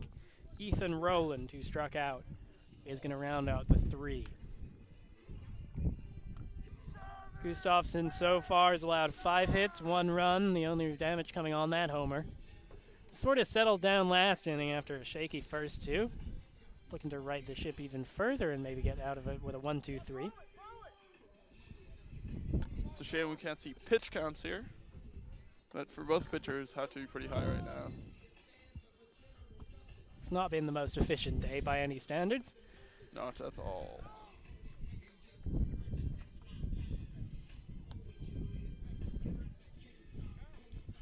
Got a little bit of NFL referencing in this in this rap song that's being played. One of my friends plays rugby at Cal Berkeley. Lifted with Antonio Brown yesterday. I don't know who Antonio Brown is. I only know Mr. Big Chest. Which is his nickname. Yeah. Here's Zach Roberts now. He singled in his first at-bat, the center fielder.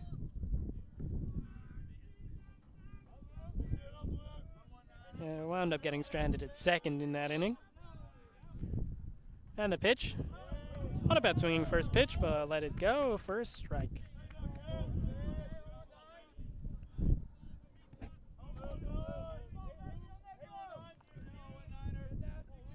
Defense straight up. 1-1. You ever play a musical instrument, Owen? I play guitar, piano, had a brief stint with both the trumpet and the flute. Very musically talented. It was Oh, it's either that or 2-1. go outside, really. So. And that's how you found yourself outside calling a sports game. Yes, exactly. 2-1 now. Don't let the sunny broadcast fool you. It is actually quite cold You a here. songwriter or more classical guitar? There's the delivery and a ball, 3-1.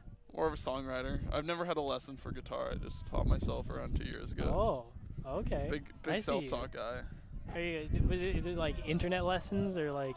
Like YouTube videos, just copying what they do. Again, it was either that or go outside. So the longer and more annoying it was, the better. And that's a walk there for Roberts. He'll go to first.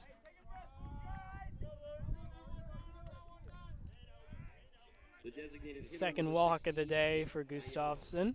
And here's Nick Aiello. He singled on the left side of the infield. His first time up.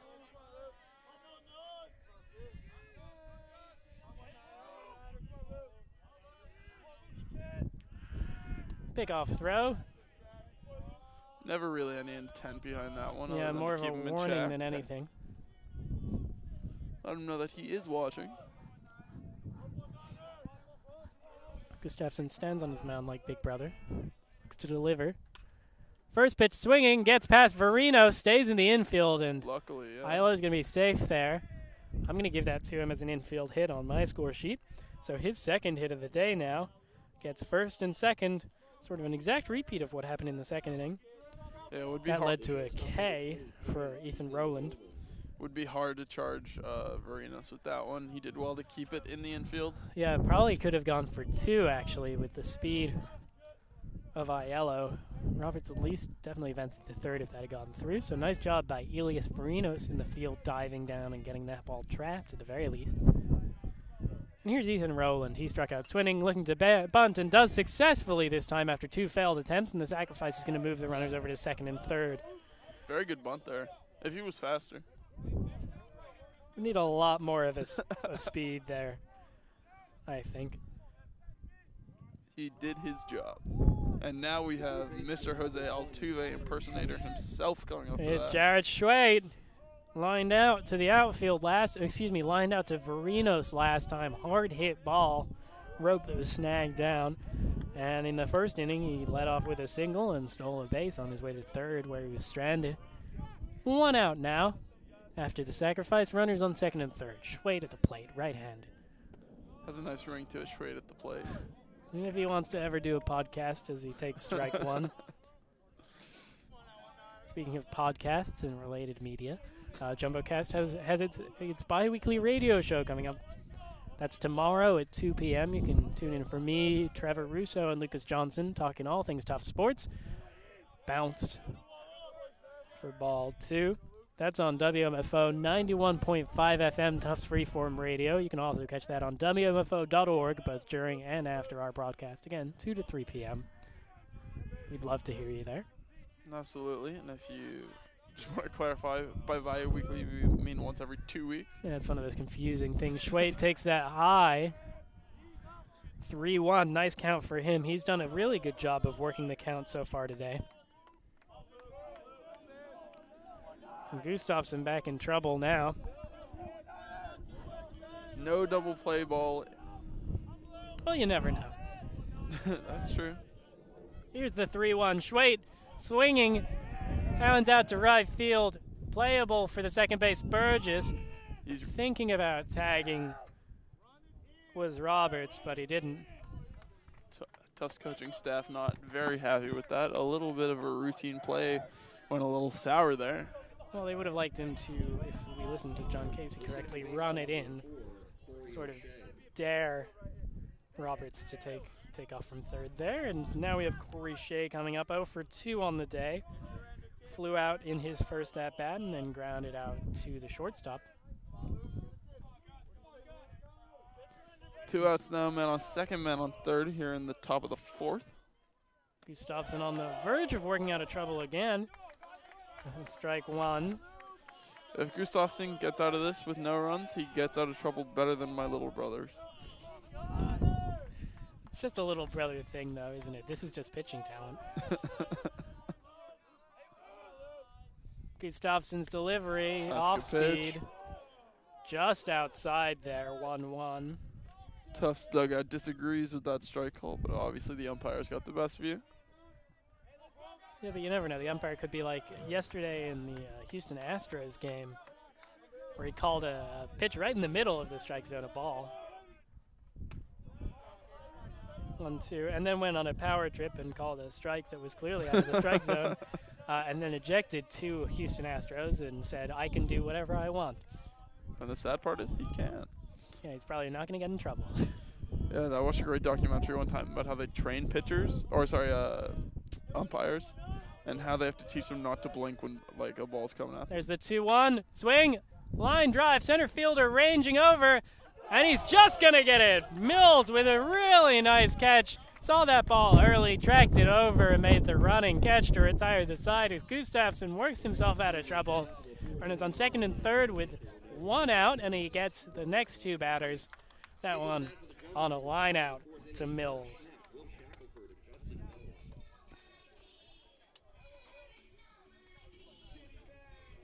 A much quicker half inning there.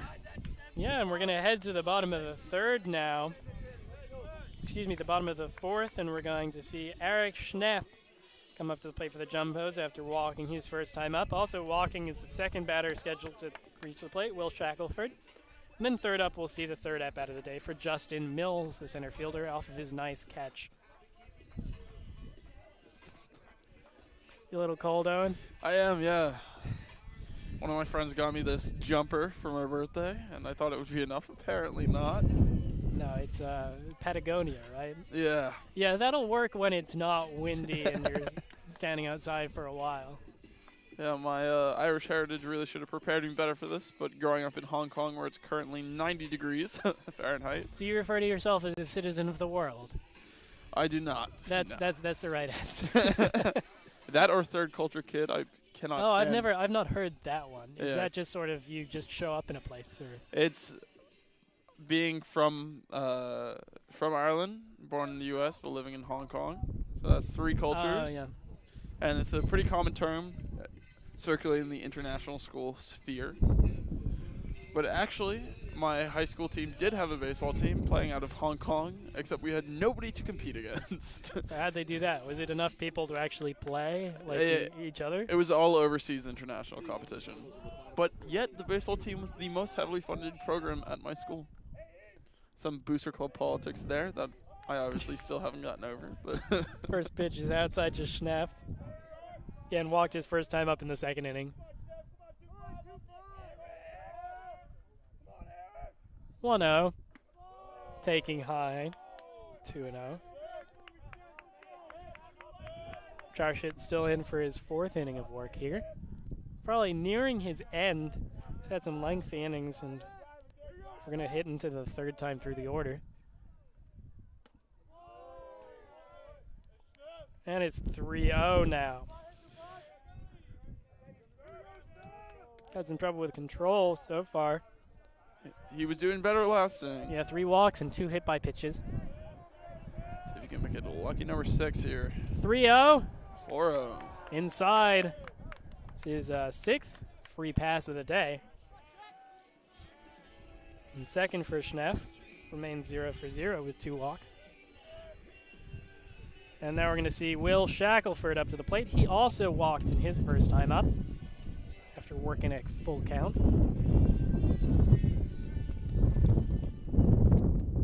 The shortstop, number 1, Will Shackelford.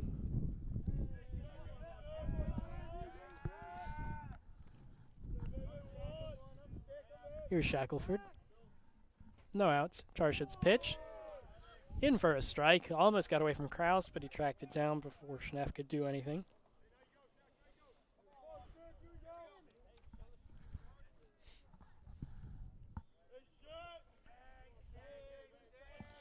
Tufts dugout has been chirping all game.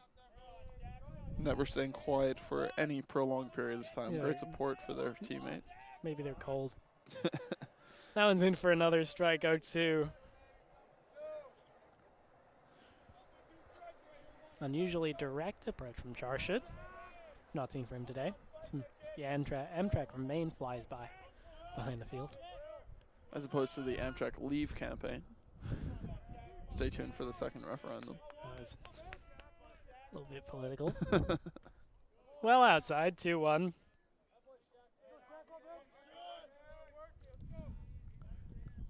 Jumbo's leading 4-1, got 3 runs in the first inning.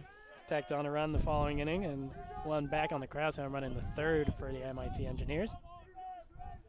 Jumbo's trying to improve to 13-3 on the season. They play again on Saturday. And that's going to be a line out to the second baseman there. O'Shea reeling that in. Generous giving of the term line out there. More of a loop out, but Floated over. And here's the leadoff hitter, 0 for 1 on the day. Justin Mills made that nice catch in the last half inning. Walked his first time up and ended up scoring a run. 6-4-3, ground out into a double play. His second time up in the second inning. Now in the fourth, he's back at it. Looks to bunt. Takes that one for a strike. Lived on Miller Hall his freshman year when I was a sophomore. Nice guy.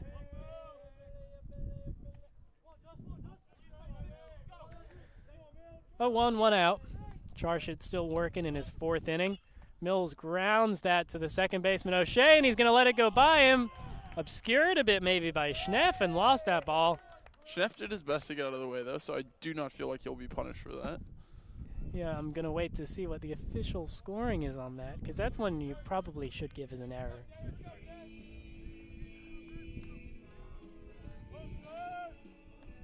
Yep, and we're going to see that go down as the second error of the day, so Mills reaching first that way. And the Darius Rucker wagon wheel signifies that Day is back up to bat. Day struck out his second time up, reached on an error, and later scored his first. 1 out here, man on first and second. 0-1. Day has a stance where he really loads up on that back foot. He looks like a powerful guy. Still waiting on his first homer of the year. Now is as good of a time as any. Gives us something to get off our feet for here at Hoskins. And that's low. It's got to be in the strike zone most of the time for a home run, though, so we'll see if Charset will indulge here. 1-1 now. 1 out, bottom of the fourth.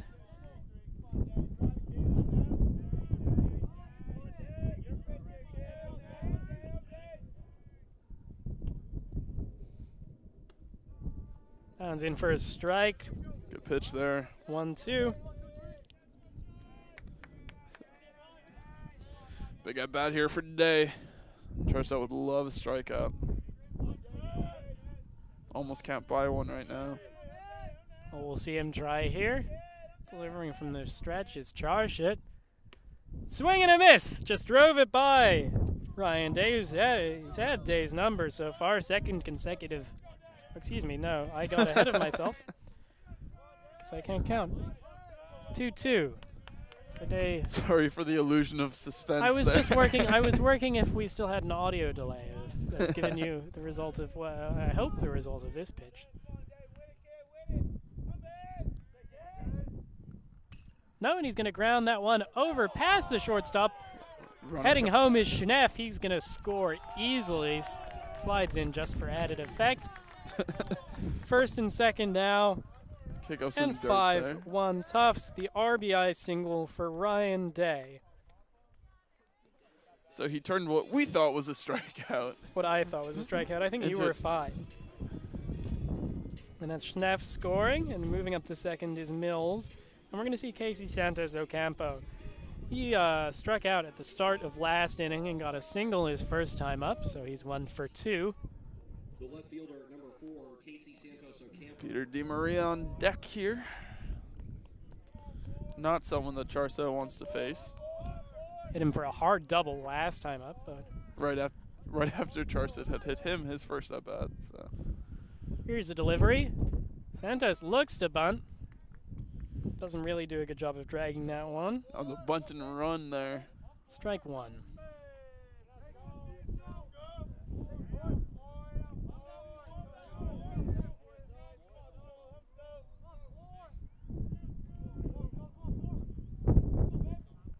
Here's the 0-1.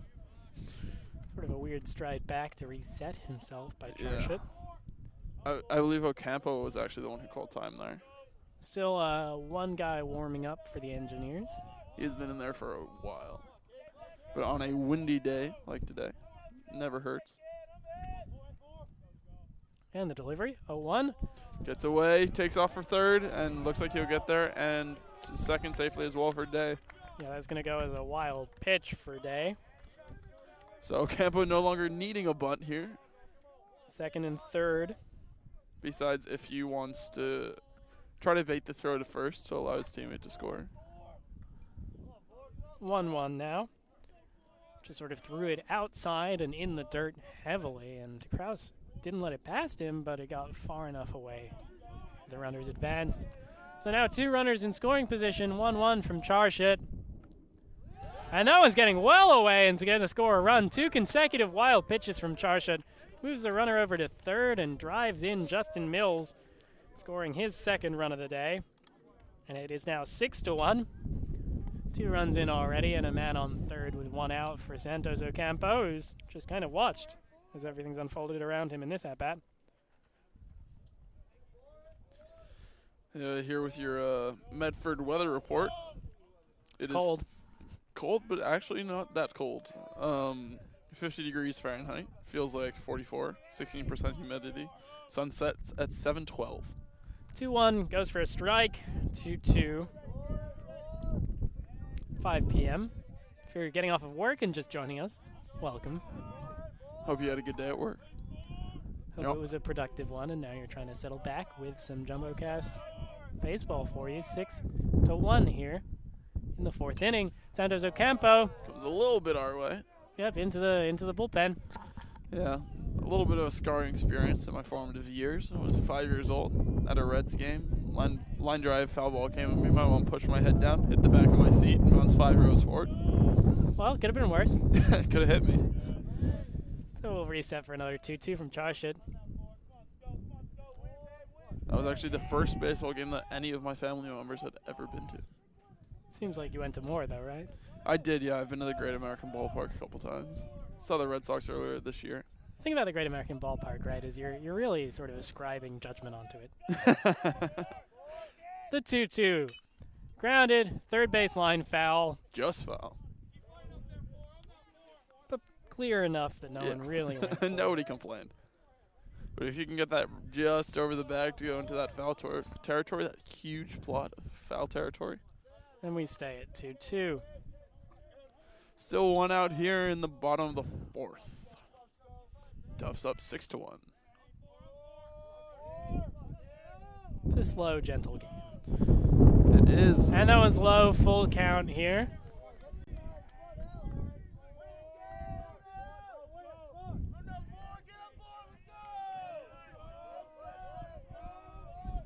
Top of the fourth here, number 4, Ocampo up with a full count, hoping that he gets ball 4.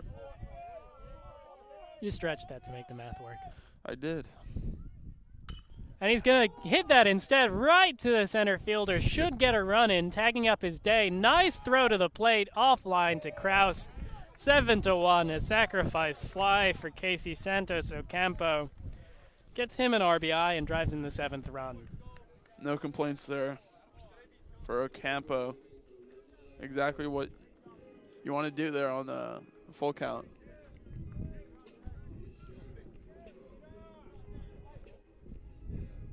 Peter DiMaria now up.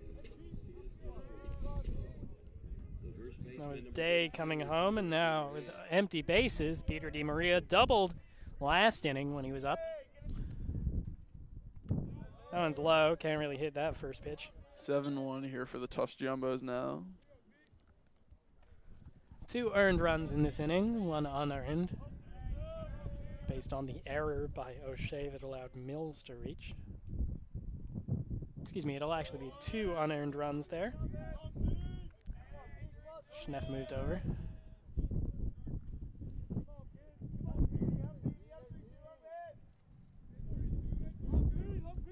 It's not great if you're talking about Charshad's ERA for the day.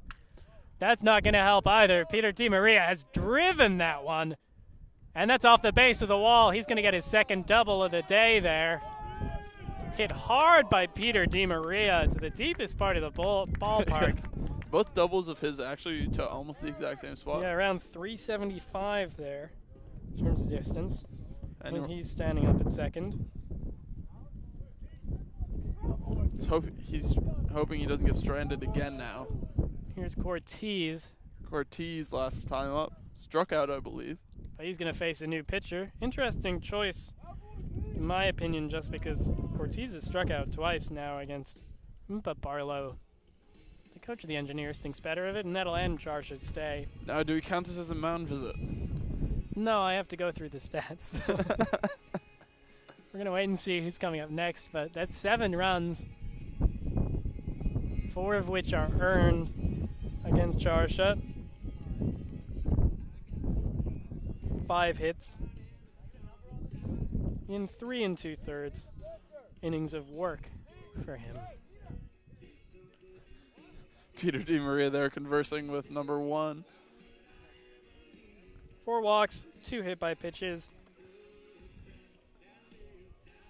and 4 strikeouts. Ends his day. Your attention, please. Now pitching for the MIT Engineers, number 15, Travis Hank. And in now is number 15, Travis Hank. Great. I love a good 2 first name. Hank's a classic one.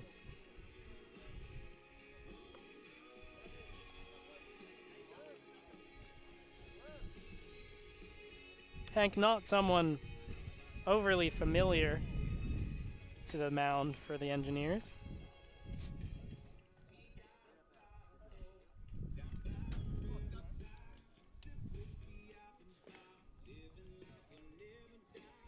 Tufts, strong offensive showing here. Travis Hank, 8.31 ERA in 5 appearances, all in relief. He's pitched 4.1 innings, allowed 6 hits, 5 runs, 4 of which are earned, allowed 6 walks, and struck out 3 Though not that time. Though not that late into the game, I am sure Charset will be relieved to be taking a seat right now.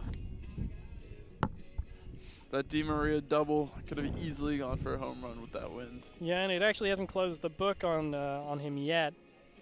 Charshad, he's still going to have to face up to DiMaria, who's his runner, so could let up his 8th run of the day.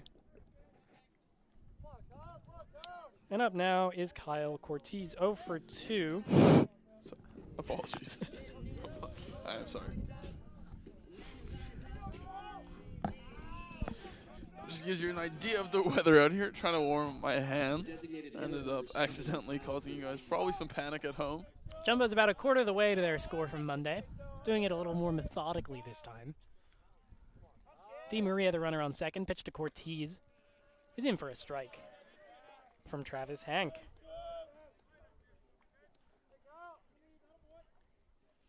Can you name any famous baseball players that are number 7? Jose Reyes. There you go. All you needed was one. That's low. Almost fooled him, but he took it. 1-1 now. Di Maria thought about running, decided better of it.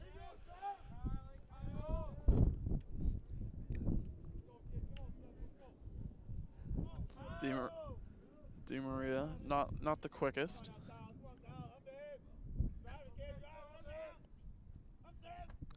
And the 1-1. That's in there. 1-2 now. Cortez struck out looking in the first inning, struck out swinging last inning. Now facing down a 2-strike count.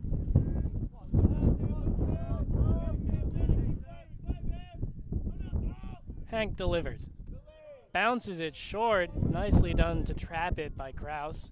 Keeps it in front of him. Kraus really helping out his new pitcher here early on with his big frame. Couldn't do much to help out Jarshid at the end of his day on consecutive wild pitches that led to the final run scoring. So 2-2 now, 2 outs. Bottom of the 4th inning, Jumbo's leading 7-1. And the delivery. That's in there. Strike three. Got him looking. 3rd strikeout of the day for Cortez, and the first one for Hank, who gets 1 runner stranded. Closes the book on Charshid. 7 runs, 4 earned. And we're going to let Owen go for just about an inning here, and our trusty cameraman, Daniel, is going to put on his headset.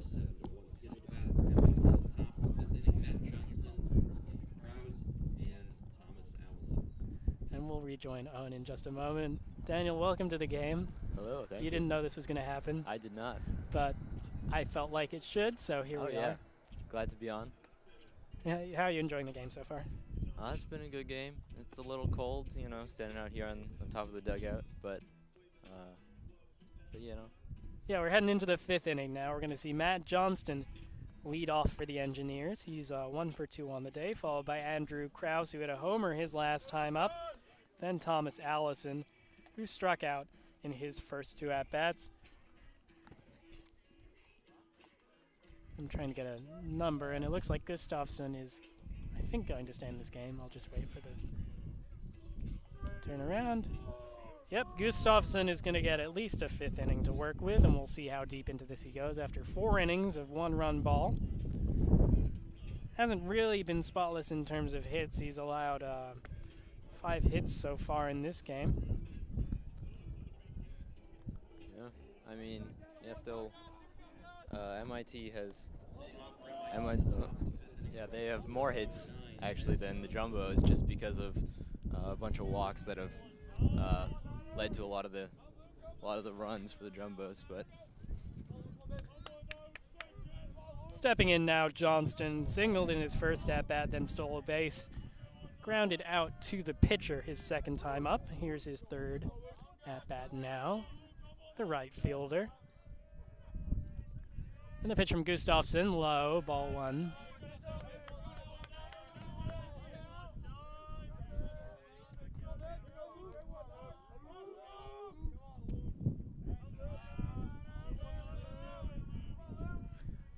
Delivery again, this one high and outside. Be at the letters, but not in the strike zone. It's going to be 2-0.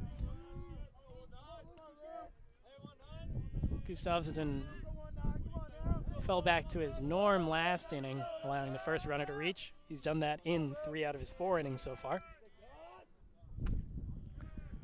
That one's outside. 3-0 now. looking likely for another one of those. Yeah, probably a time for Johnston to take here. Yep. Hasn't really looked like any of these are particularly close to being strikes. Delivery. Takes, and that one's right down the middle. 3-1.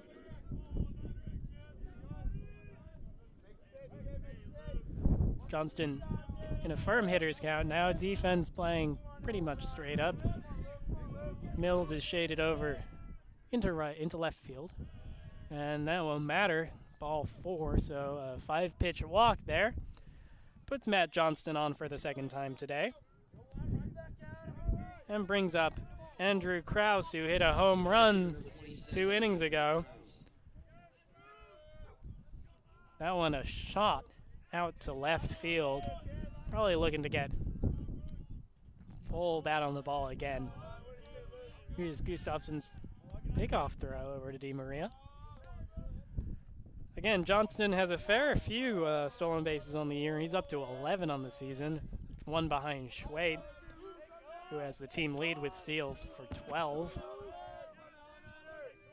And now the delivery to Krause. Krause really swings into it. This one might come down to us. And that's out of bounds. DiMaria gets that.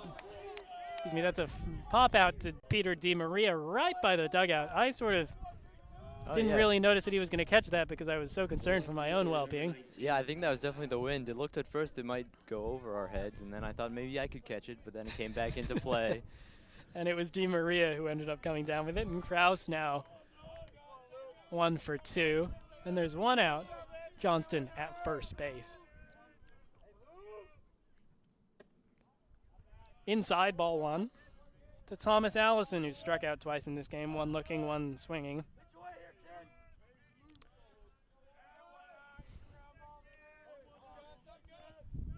Gustafson playing left field in this game. And the delivery, swinging through it. 1-1.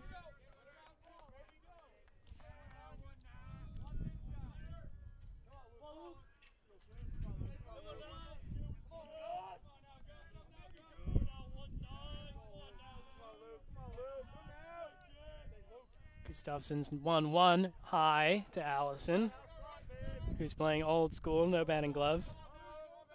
Daniel, did you play baseball back in the day? I did. I played for a long time, and then I played for 2 years in high school. Oh, so you went much further than I did. Yeah. I stopped once it got really competitive. Yeah. What position were you? I played in left. Pickoff throw to DiMaria. And that's the last we'll hear of Daniel for the time being. Owen's back. Run over to the fitness center, warm up a bit. Owen? Yeah, it was nice, honestly. A rare spot of warmth out here in the very windy athletic Small fields. reprieve, as that one is a strike to Allison. 2-2 the count now. He didn't miss much. A walk to Johnston has put him on first, and then a foul out in right by the dugout to Peter DiMaria was the 1 out of the inning. Now it's 2-2 to Thomas Allison. With all the tough situations Gustafson's faced today, to get him through 5 innings, be a really, really good accomplishment for him. And he's almost there. That's a strikeout, swinging 3rd strikeout of the day for Thomas Allison. Fooled him badly. Stepping up to the plate now, Alec Kushner.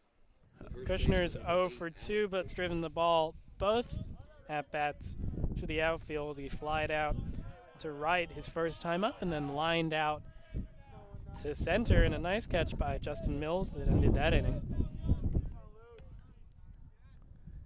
Delivery, ball outside.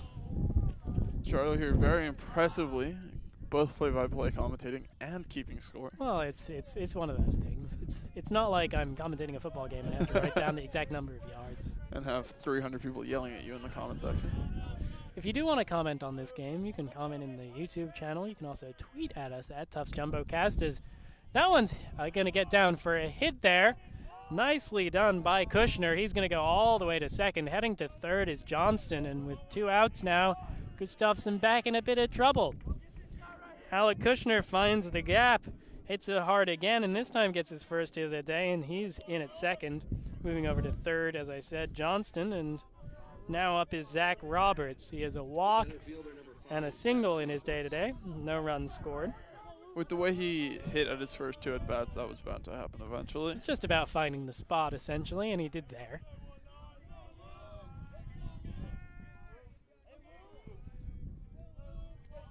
Interesting on my trip over there. Huge number of dogs attending today's game. More dogs than people. Yeah, I think we saw 6. Although the bleachers have filled in a little bit. Kind of a meager away support from MIT. There's just 1 person. I mean, tough to ask them to commute all this way when you can instead tune into JumboCast, which we thank you for joining us. With 2 outs, the 0-1 is fouled well back. Let's go, Carl Car over watch. it. Oh, Hits on the roof. That's the Jeep that missed it earlier, barely.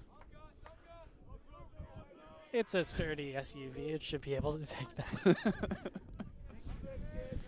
It's 0-2, 2 outs now. Pitch to Zach Roberts. Gustafsson looking to get through 5 here with minimal damage despite allowing 7 hits. Outside. The Jumbos thought they had that there. I think that's a good call by the ump. 100%. Outside. This umpire's been very good so far. Apologies that we don't know his name. Hasn't been too tough for him, but he had 1 interference call that he made the right choice on. High and outside. It's an easy call, 2-2. Except apparently if you were the Astros umpire yesterday.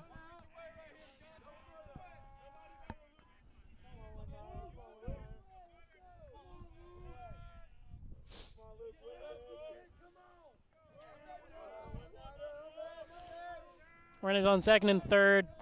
2 outs. Johnston and Kushner, the runners, and the batter is Roberts.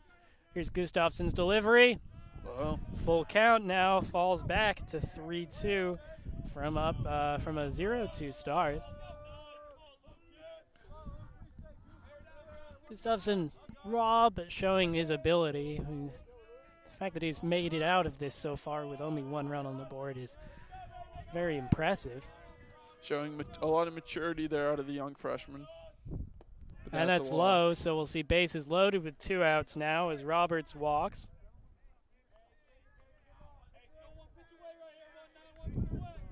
And it's Nick Aiello, who's 2 for 2 with 2 singles so far today. He's had Gustafsson's number. Outfielder shading over to play Aiello to pull.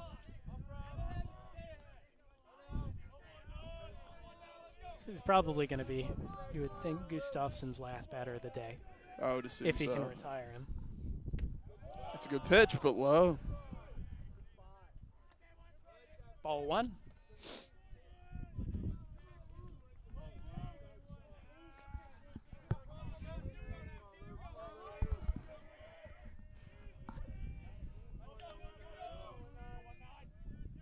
Delivery. That one's in there. Yeah, in for a strike. 1-1.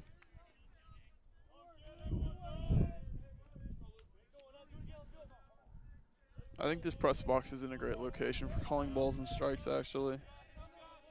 He had a nice angle. Johnson really been conservative off of third. And that one's coming over into foul territory, shading over the catcher, Schneff, and he gets it. And that'll retire the side. Lucas Gustafsson works himself out of a jam again. A double from Kushner put 2 men in scoring position, but he gets out of it. Good for Gustafsson. Bad for our cameraman Daniel there, who saw his name in lights.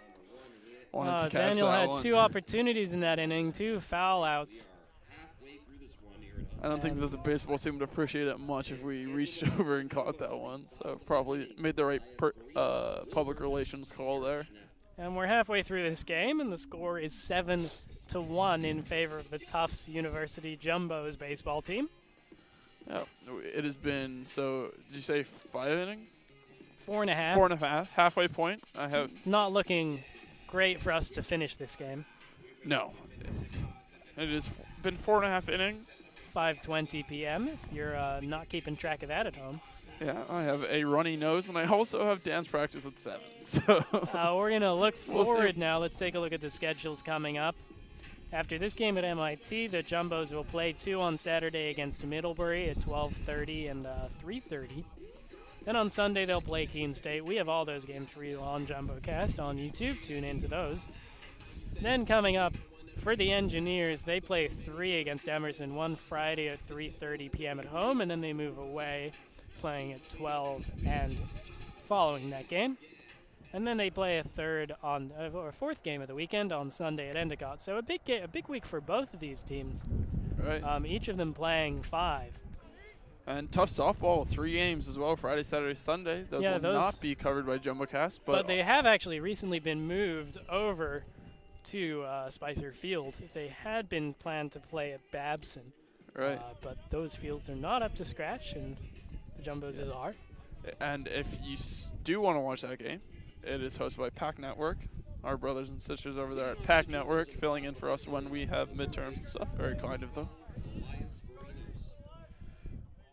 Here's Elias Farinos. Shows bunt. Lets it go. This Hank's pitch is short. Interesting out of Varinos there. Yeah, Varinos 0 for 1 today. Grounded into a fielder's choice and scored a run, and then hit by a pitch. His second time up in the third. We're going to see some Jumbos pitchers get ready and warm up here. Not necessarily surprising that. John Casey, another strong year in charge of these Jumbos. It's his 36th year.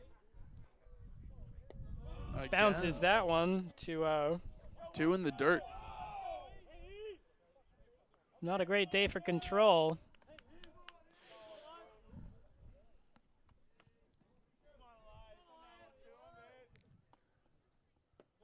Low on that one as well, 3-0. Varinos is going to take all the way here.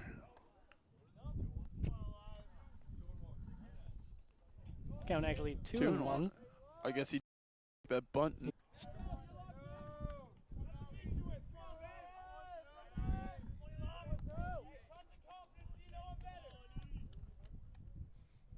See what he opts to do here. 2-2. Brings the heat. Topped foul by Varinos, and he's going to head back in. Can't fault the effort there. Run out every pitch. Varinos, a little bit of a speedster. Again, not the most powerful hitter. 24 singles on the season. But 14 RBIs and 18 runs and 4 stolen bases for him. So absolutely doing more than his part for this Tufts Batting Jumbos team. .463.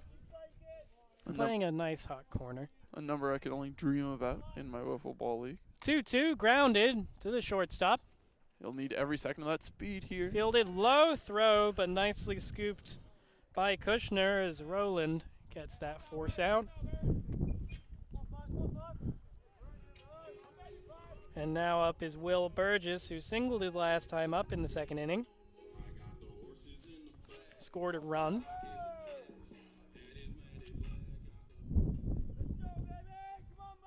The second baseman, number 5, Will Burgess. Delivery from Hank. In for a strike. Hank, again on the day that Hank Aaron tied Babe Ruth's record. Hank Aaron, also a man with 2 first names. And that's bounced short again. Hank really doesn't have his control today. Not really been able to get that breaking pitch to go. Spiked it a few times now. It's because he's from Boston, right? In honor of Gronk. That one's high. Sorry. Ball 2.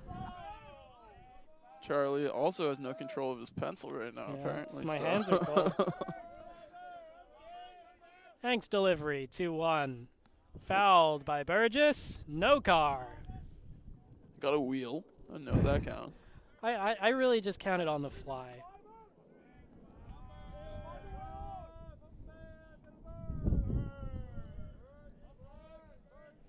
Two, Will Burgess, the batter. 1 out. Grounded over to the third baseman. Long throw.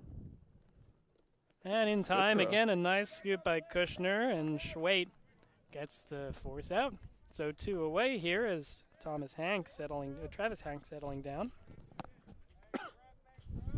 He still hasn't quite found his control, but the difference is he's getting those ground balls that he's been desperately looking for. It's worked for him, and now Eric Schnepp, the catcher, is up, the senior from Bridgewater, New Jersey, getting into the plate. Walked both his prior at-bats.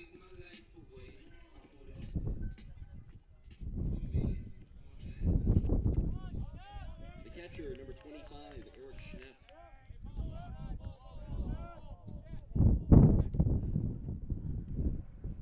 And the pitch. That's outside, ball 1. Looking for a bit of a 2-out rally here, the Jumbos are. On the verge of our first 1-2-3 inning of the day. But Schneff is going to have something to say about that right now as the 1-0 delivery is hit, looped, but caught by the second baseman, and O'Shea retires the side. So a 1-2-3 inning for Travis Hank, who's done nicely in his inning and a third of work so far. 1-2-3 inning with 4 balls spiked before home plate. Again, it's not how, it's how many, right? So, good inning there for Hank. Gonna see a pitching change here. Wonder who's coming in.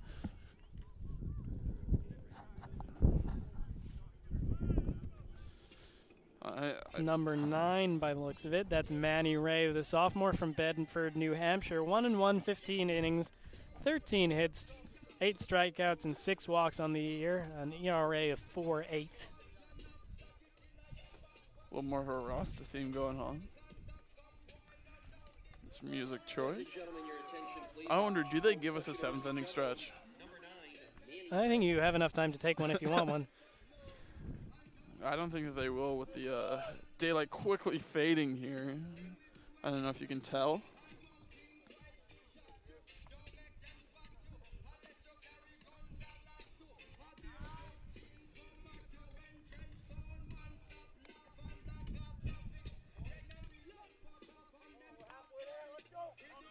Gustafsson ends his account, 5 innings pitched, 5 hits, 1 run, 1 earned, 3 walks, 4 strikeouts, and really, that's a stat line that shows better than he actually pitched.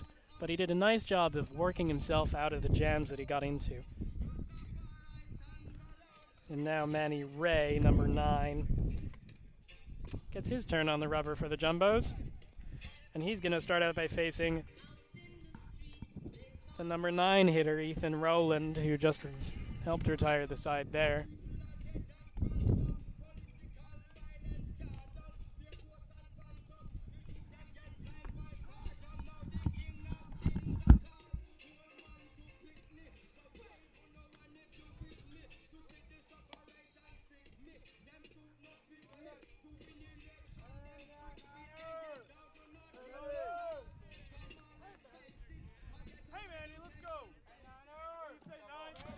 Starting the top of the 6th inning here. Ethan Rowland up to bat for MIT. He's 0 for 2 on the day. Looking to change that here, get something going. Sacrifice bunt and a strikeout after some aborted sacrifice bunts, and now he's going to get a chance for a full frame of batting on his own, and he takes the first pitch from Manny Ray for a ball.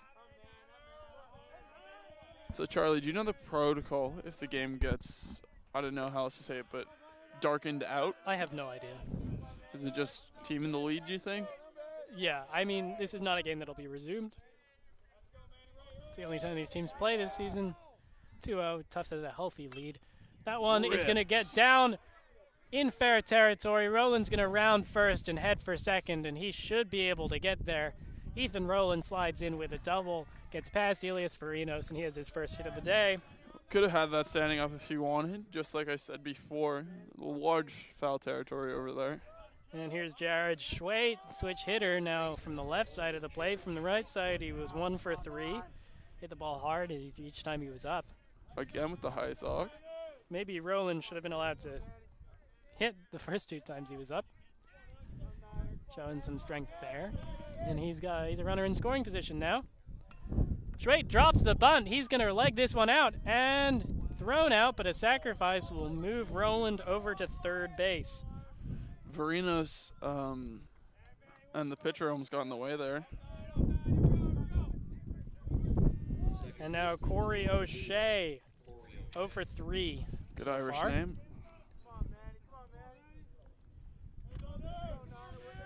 I don't know if you can see it, but a plane flying pretty low here over Huskins Field. In close proximity to the Boston Logan Airport as strike one.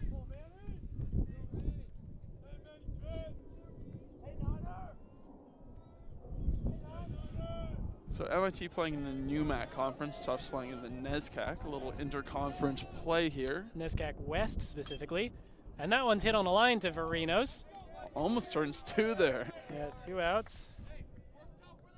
Second time a line drive's been hit straight at Farinos. Yeah, he's been lucky those times. Wasn't as lucky with Roland's double. And now it's a runner on third with 2 outs for Matt Johnston, who walked last inning, leading that one off.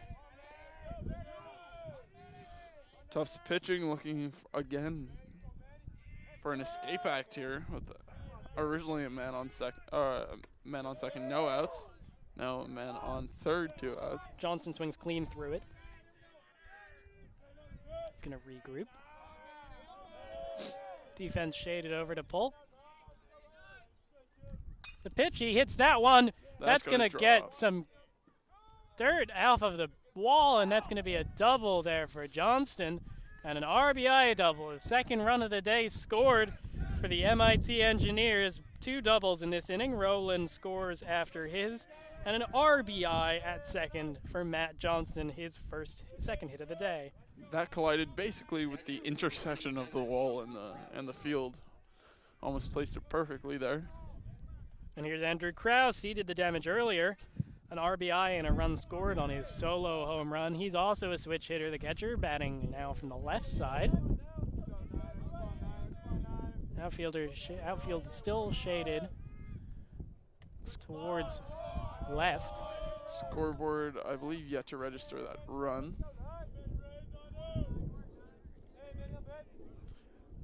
And commentator's curse, he just did. That lonesome MIT fan finally has something to root for. 1-0. Ray's delivery now. And that's hit on a line to the shortstop, Shackelford, and he brings that down to retire the side. But a run scores on 2 doubles from Roland and Johnston, and now it's 7-2 at the end of 5.5 innings of play. You got a up-close look there at Elias Farinos. You got to think he's got the best mustache in NESCAC West. I've not seen the other mustaches in NESCAC West, but it's going to be hard to beat. Nice classic mustache, some long hair. Very 70s-esque look. Everything you would want. He looks like an easy listening musician, which is not the music we're listening to now. This is straight dance pop as we head to the bottom of the 5th. Travis Hank is going to stay in this game, number 15. He's pitched well so far, gave us our first 1-2-3 inning so far, and he's going to face the bottom of the order and then the top. Will Shackelford is going to lead off this inning from the shortstop position, number 9. Then we're going to see Justin Mills and Ryan Day.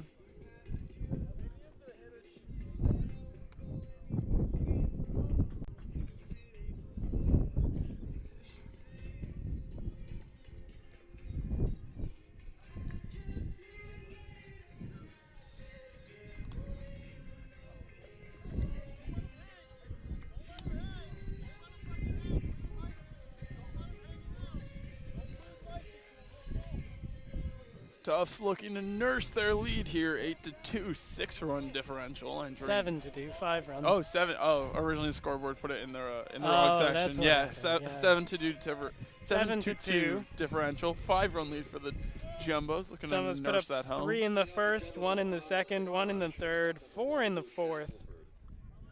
Tufts just playing. Or excuse me, I'm completely wrong on that. They put up none in the third. Tufts just keeping their composure a little better as the hit differential is only 2. Well, they've also benefited from a heavy amount of walks. And errors, actually. 6 free passes and 2 errors in the time of Nicholas Charshut in his 3 2/3. Not by any means saying Gustafsson was perfect, but... The 1-0 delivery is bounced again as Hank still maintains little control of his breaking stuff. It's 2-0. He's been playing too much basketball, looking to bounce past it. Shackelford 0 for 1, walked his first time up, lined out to the second baseman, second time.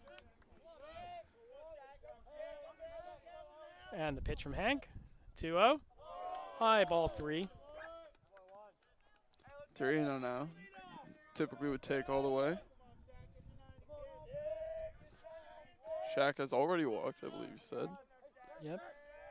But is no longer showing a bunt now. That's a strike. 3-1.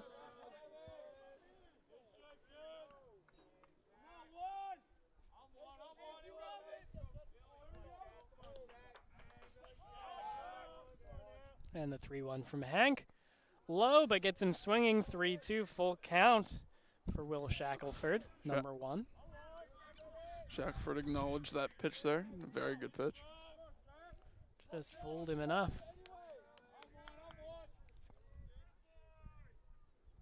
Composes himself now. Both Hank and Shackelford. It's the payoff pitch. And here it comes. It's going to be ball 4. That's outside, and he walks. Second walk of the day. 7th given up by MIT pitching. That really wasn't far outside either. And here's Justin Mills. He reached on an error on a ball that O'Shea should have put away in the 4th inning. Scored a run there. Also scored a run in the 1st, having led off with a walk and a 6-4-3 double play the other time up. So 0 for 2, trying to look for his first hit and move Shackelford over. From the stretch, quick pitch. Inside there. Ball 1.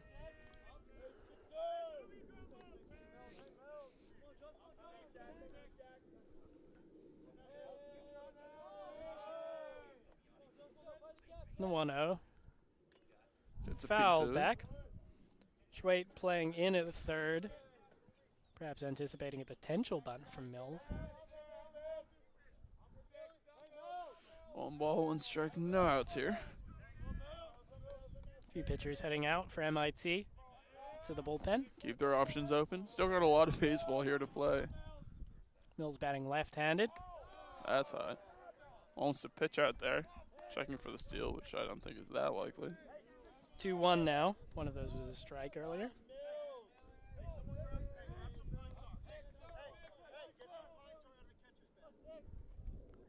And that one's fouled.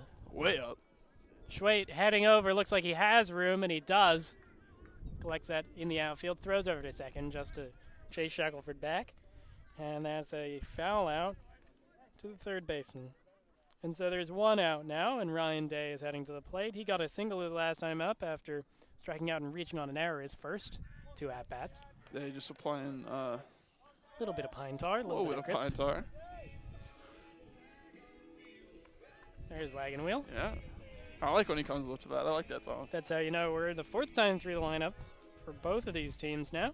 Would love to see them play different parts of the song every time, so eventually we may get through the whole thing. Thanks, delivery. Day shows bunt all the way. Not really sure what that was doing. He squared up sort of awkwardly and ends up taking that for a strike. Well, he was ready to go unless he was just leaving the bat hanging out there.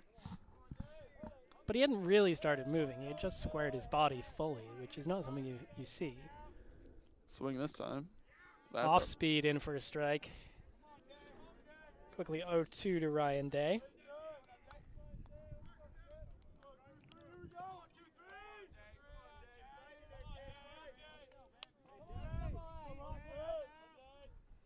And the 0-2. Thought about it. Just high on the change to 1-2. 1 out, 7-2 in the bottom of the 5th. Excuse me, bottom of the 6th here. Runner goes, ball bounced, and in standing up is Mills. Excuse me, in standing up is Shackelford with a stolen base.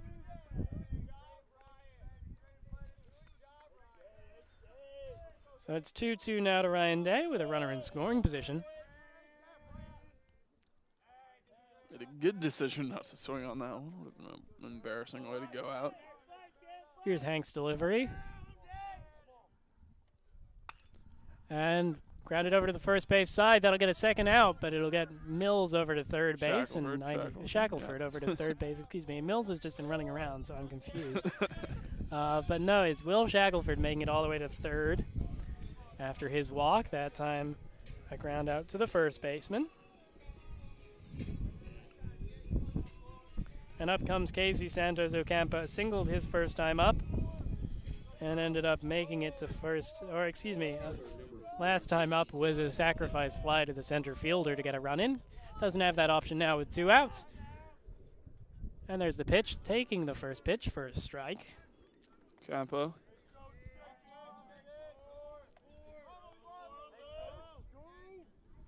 Senior year. Apologize to Santos Ocampo as well. I've just been calling him Ocampo for all day. The hyphen will get you. Yeah, so apologies to the Santos side of his family. Fooled there, swung early and fouled it off to the left side, 0-2.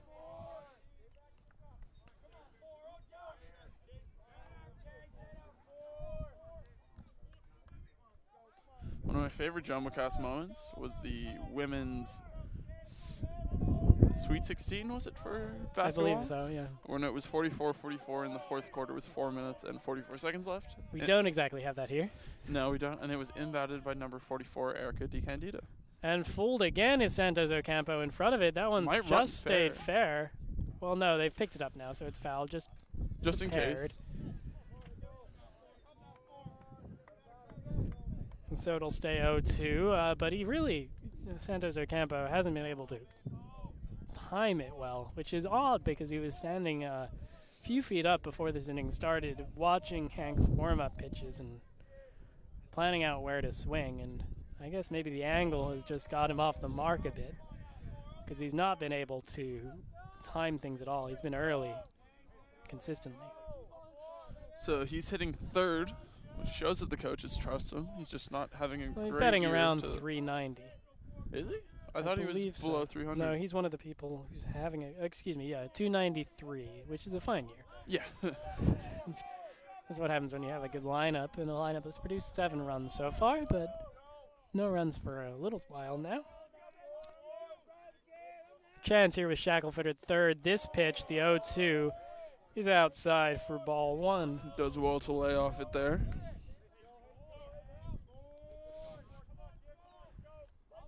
The wind has died down a lot, which is good for both the players and the spectators. With a second MIT fan now in their bleachers as well, that's how you can tell it's warmed up. The 1-2 fools him again, and he loops that one up. A short pop-up to the second baseman, O'Shea, and that'll retire the side. So Shackelford gets stranded at third after a leadoff walk.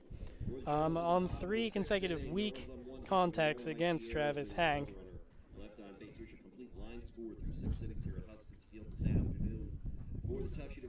And now it's going to be Andrew Krause coming up. Excuse me, not Andrew Krause. It's going to be Thomas Allison coming up after Andrew Krause flew out to end the IT. It was Allen. Baseball field and its parking lot is probably going to become much busier in 2 years as the train tracks behind right field see themselves get turned into the end and the terminus of the Green Line extension that's going to Somerville. Awesome. It's both a good and bad thing because they're not actually building any more parking. So it's interesting because it's essentially a commuter link, but you don't have a place to park. And you also have one of the most interesting intersections in the world, College Ave and Boston Ave, with right up here. The checkers across. Yeah, it's an always stop, and it's 4 different roads coming in different angles. Is Ray's first delivery to Johnston goes in for a strike. Excuse me, Allison for a strike. So it's just going to be a mess. It already is a mess. It's going to be a mess, but it'll be nice for Tufts students who can actually get downtown without having to walk to Davis. For me, isn't and that's in for a strike. No, the walk to Davis isn't that bad. Oh, I live downhill, so it's... I live over here. Which is definitely a lot farther. It's like 20 minutes. You manage. It's 0-2. And the delivery in strike 3. That's Allison goes down looking. Allison not having a day here. 2 swinging, 2 looking. A golden sombrero for Thomas Allison. And with 1 out now, Alec Kushner stepping to the plate. It's not been Allison's day today. It's probably going to see another at-bat here. Only in the 7th inning. Which is very hard to believe. It's been a lengthy game of baseball already. That's fouled back by Alec Kushner, who doubled 2 innings ago. So the 0-1, Manny Ray working quick, working efficiently so far. In relief of Lucas Gustafsson, who had a nice start, if one where he sort of worked himself out of jams consistently over 5 innings. As these are 2 Boston schools, if any of you care. There's a strike. Red Sox are down 3-6 to the Oakland A's right now at the top of the 6th inning. A little bit of around the league action there. And that one outside and low. Ball 1. 1-2 now. 1 out. Top of the 7th.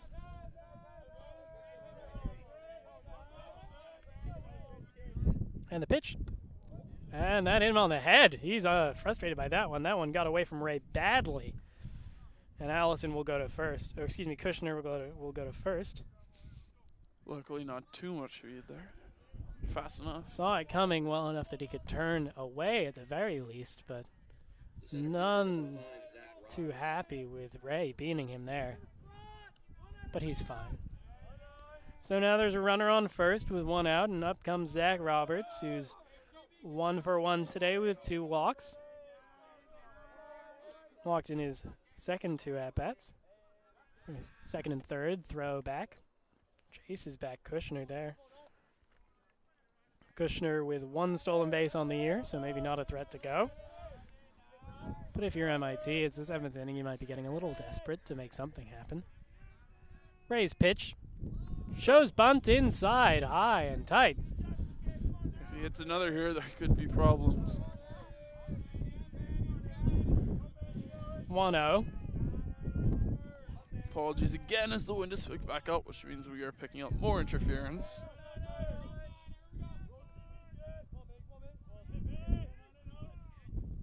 And that one's fouled back. And hits a car. That's another Jeep.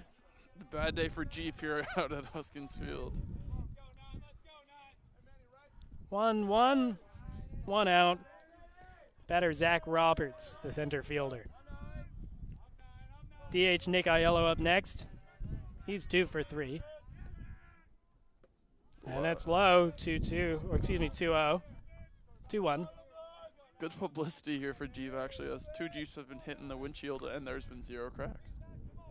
Unlike the JumboCast van. JumboCast van, which we're going to get rid of soon because it's very old. High.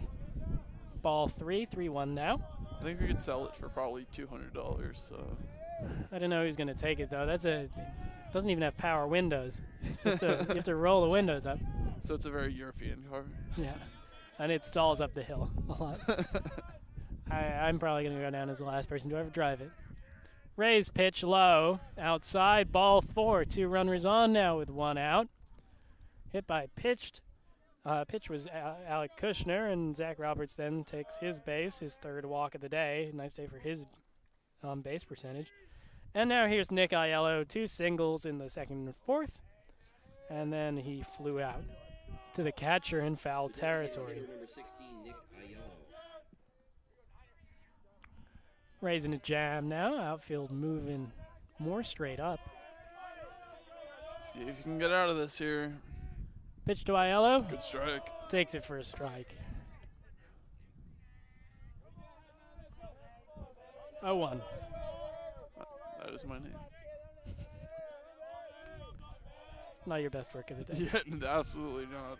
You can tell we've been out here for a while. And the 0-1. Swing and a miss. 0-2. Just swung over it there, Aiello. Tall man, it's not a huge surprise. He has to get down pretty low there. Aiello, 6'3" from Freehold, New Jersey, the sophomore. Ray's delivery. Low, taken. Good eye there by that man from Freehold.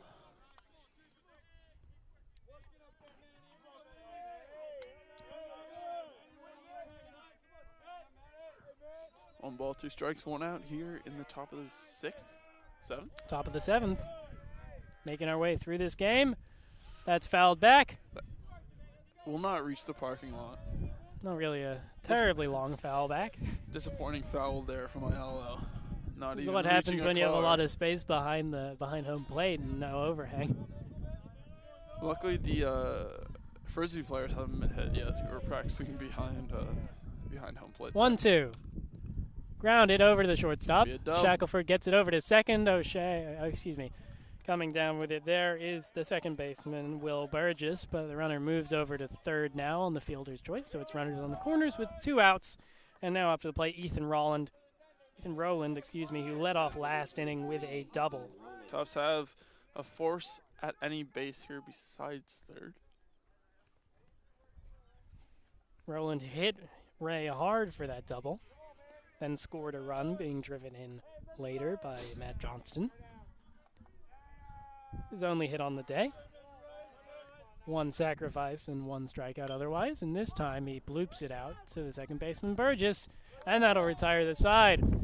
So a little bit of trouble for Matty Ray in his second inning of work, but he deals with it without a run crossing the plate, and at the after 7.5 innings of baseball, the score remains 7-2. We're going to see Peter DiMaria come up and try and get his 3rd double of the day to lead off this inning, and then followed up by Cortez trying to get his first hit of the day, and then Elias Varinos. DiMaria would probably like to finally push one behind the wall there. Both of his doubles today have hit the wall. Travis Hanks stays in this game.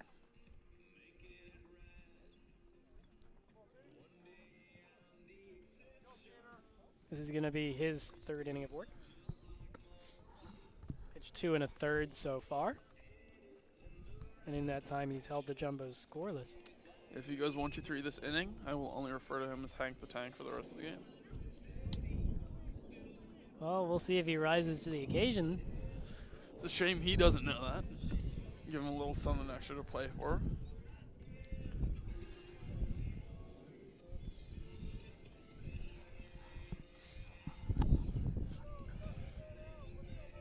Closing in on 6 p.m. here. Sunset is at 7:12, as I aforementioned. I don't think we'll have to make it that long. I really don't think so either. And here's DiMaria. Going for more of a classic walk-up song. What would your walk-up song be, Owen? Shoving Up to Boston with Dropkick Murphys for sure. That is a classic. That is an absolute classic.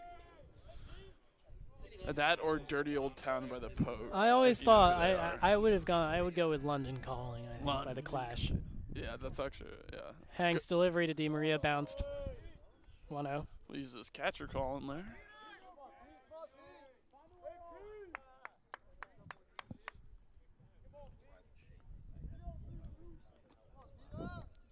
Actually, Conor McGregor used to always walk out to Sinead O'Connor. And he never will again. Well, I mean, he will. He will. Yeah. Well, he retired, though, didn't he? Yeah, but he's done that before. There's a strike, 1-1. He retired because of the sexual assault charges. And because he's trying to sell whiskey and needs publicity. Maybe not the nicest guy in the world. A character for sure. That one's low. DiMaria thinks about going, doesn't go. Didn't after go all appeal. the way around. Checks his swing nicely. I don't think there was much of a chance of that being called a strike. Bottom of the 7th. The Amtrak already on his way back. Well, that's a commuter rail. That one's low, 3-1. Reverse commuter's gone home. Never thought that my train knowledge would get put on blast here on JumboCast. Well, I mean, the Amtrak's the blue one. The MBTA is the purple one, Owen. I've only been in this city for 6 months. Hank's pitch. Low. It's going to be... Oh, and that's right at the knees. Generous strike call there from the umpire. Brings the count to full. I think the umpire's trying to get home. It's not going to get home. He's going to have to take as long as he did. And that one's low, so he walks anyway. Undoubtedly. DiMaria on for the 4th time today. Hit by a pitch and a walk and 2 doubles now, and he's at first. And here comes Kyle Cortez, who hasn't been on base yet. Struck out 4 times. So both 5 hitters today, 4 strikeouts. Unlucky number 5. Cortez trying to change that. For symmetry's sake, it'd be kind of nice to see 5 hitters strike out 5 times each. That one's low. 1-0. Sorry about that. That mic just hit the zipper on my jacket. Some super dry Japan. It's actually a British company. That one's grounded foul, first base side. 1-1.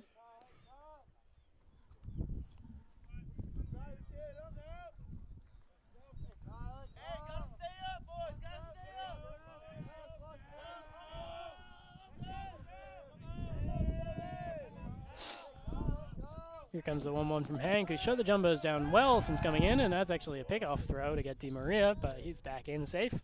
DiMaria hits the dirt for the first time today.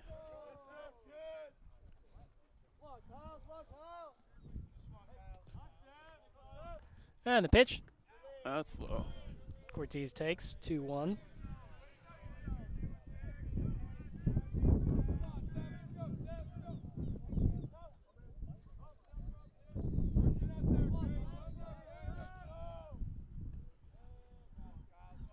And the 2-1. And that's line the right side. Cortez has his first hit of the day, and DiMaria stands up on second. So runners on first and second with no outs in the bottom of the 7th now. I reckon he could have got third if he tried, but didn't even really think about it. I don't know. That was hit hard, and I got to the right fielder fairly quickly. I mean, he definitely knows. Here comes a mound visit, Owen. Go get your notes. Go get my notes. There is. So, this day in 2001, Hideo Nomo threw a no-hitter for the Red Sox on his first start against the Orioles, and the Red Sox won 3-0. It's actually going to be the end of Hank's day. I'm really hoping there's another mound visit because the last fact is a banger. 3 1/3 innings pitched for Travis Hank. He's going to be responsible for the 2 runners currently on base. In that time, he's allowed 4 hits. Sure, he's still out on the runs. It'll be anywhere from 0 to 2.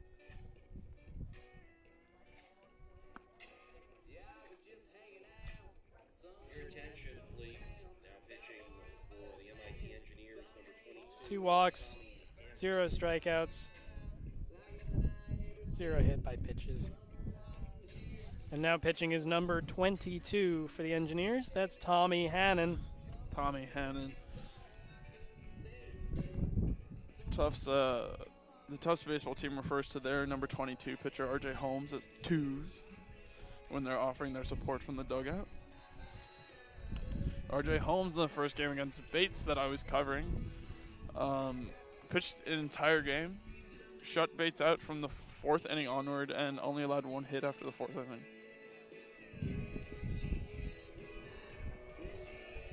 Tommy Hannon also, like Travis Hank, an 8.31 earned run average. 2-2 on the season in 6 appearances, 4 of which have come in relief. And 1 save. He's pitched 8.2 innings, allowed 10 hits, 15 runs, 8 earned runs, and 7 walks and 9 strikeouts. So they really traded like for like there. Yeah, 8.31 for 8.31, although Hanks has now gone down after a nice middle relief stint, in which so far he's allowed 0 runs. May rise to 2, we'll see. Coming up for the Jumbos, though, is Elias Farinos. It's 0 for 2 so far with 1 hit by pitch. He's going to take a sort of roundabout walk up to the plate to some funk. So what are we saying for the name, Elias or Elias? Elias. Or Elias. No, it's Elias. It's like the Sports Bureau. I just truly don't know. Person of Interest, Elias the TV Farinos. show, it's Elias, but I've heard Elias. I live as well. with a kid, same spelling, who pronounces it Ilya, which I think is the Greek pronunciation. The third baseman, number 12, Elias Farinos. Farinos could be a Greek name. Batting from the right side. 2 runners on, no outs. Tommy Hannon, the new pitcher, and he gets his first pitch in for a strike against the third baseman. 7-2 Jumbos. Thanks for tuning into JumboCast on this Thursday evening at 6 p.m.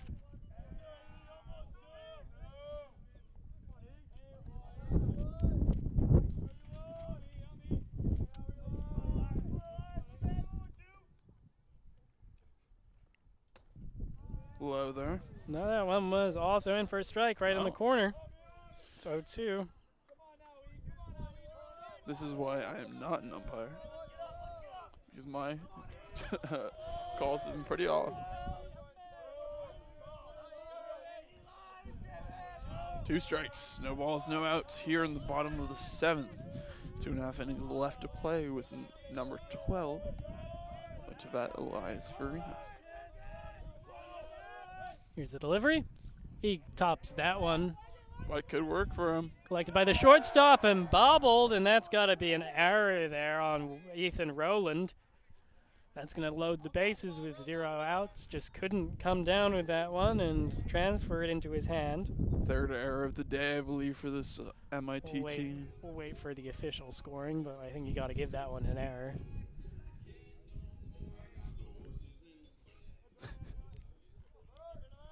And in the meantime, here comes Will Burgess, 1 for 2 on the day.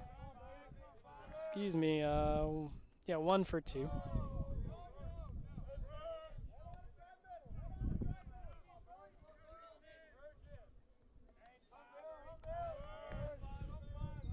I'm just excited to hear Wagon Wheel again soon. Ready for Day to get back up here. The problem is, when I think of the name Day, I think of Jason Bay. Former Red Sox player. Played for the Yankees as well, I believe. It's actually 0 for 3, Will Burgess. Well, 1 for 3, actually. Outside. 2-0. And not getting helped by his defense, although I think I believe that was ruled a hit. He's 1 ball off walking in a run here. The 3-0. That's a strike.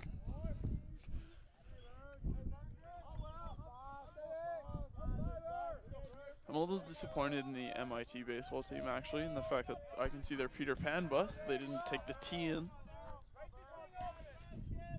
There's a lot of equipment to bring in, to be fair. That one's outside. Ball 4 and a run walks in. It's 8-2 now, and that's another run charge to Travis Hank. It's Baseball Peter coming in and scoring there on the wall. Di Maria trots in. Burgess at first, Varinos at second, and Cortez at third. Now, and up steps Eric Schneff. He's 0 for 1 with 2 walks on the day. He's scored once.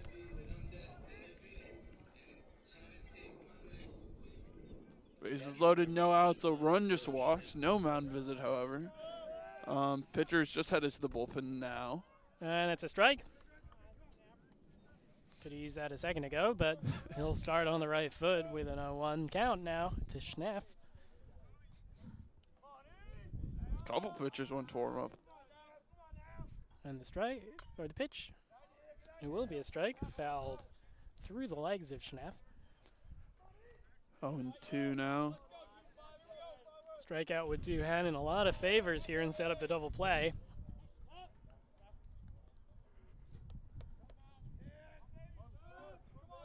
Bottom of the 7th inning, 8-2, Jumbos. That's Schneff strike takes, 3. Yep. Caught looking there, just on the outside part of the plate, and that's the first out of the inning. Now up is Will Shackelford, walked and reached third before being stranded last inning. Still looking for his first 2 of the day, 0 for 1 with the 2 bases on balls. Bases remain loaded. It's Varinos, Cortez, and Burgess on the bases. Hannon's pitch. First pitch swinging, sets up for a double play. 1 and 2. And we'll see. Foot stayed on, double play, and Hannon escapes a jam after walking in a run. Gets a little unlucky with the error, but recovers nicely and gets the double play from Will Shackelford to end the inning at 6-4-3. And we go into the 8th inning with the score 8-2. Sunlight slowly fading, but still a beautiful day here at Huskins Field. It's been sunny all the way.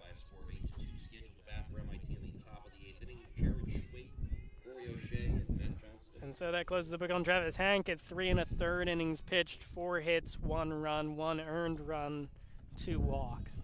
So not a bad shift for him, a little unlucky with the walked-in run.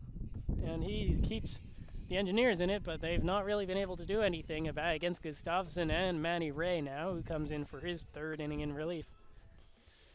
JumboCast Music Watch here. We've been informed that Josie is on a vacation far away, meaning that Your Love by the Outfield is playing right now.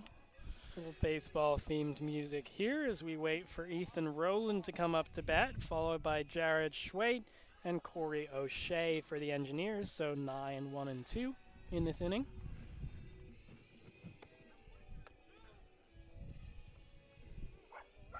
Speaking of the outfield, actually much of MIT's hitting action has been kept in the infield today with, I think, only, what was it, Well, we've had the two flyouts? doubles, and Two that doubles. was the main thing that's happened. And then Schwait has hit the ball hard, but everyone else, and especially Allison with 4 strikeouts, hasn't done much. We're about to get back underway here. Ray is Ethan Rowland steps into the, Jared Schwait steps in. Leading off for MIT on the top of the 8th inning, the third baseman, number 1, Jared. So it's going to be Schwait, Corey O'Shea, and Johnston. Excuse me for my error. I've gotten a little sloppier with scorekeeping as the game's gone on. Strike 1. The wind isn't exactly making it easy, blowing over all your papers. I just forgot to put Rowland in as having popped out to the second baseman at the end of that inning. Weak swing and a miss, and it's 0-2 quick for Manny Ray.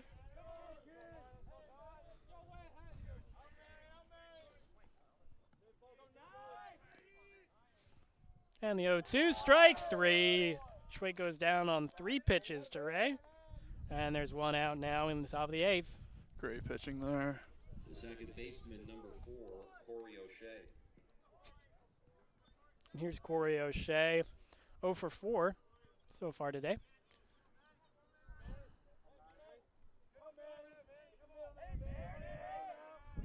And the pitch. That one's popped up.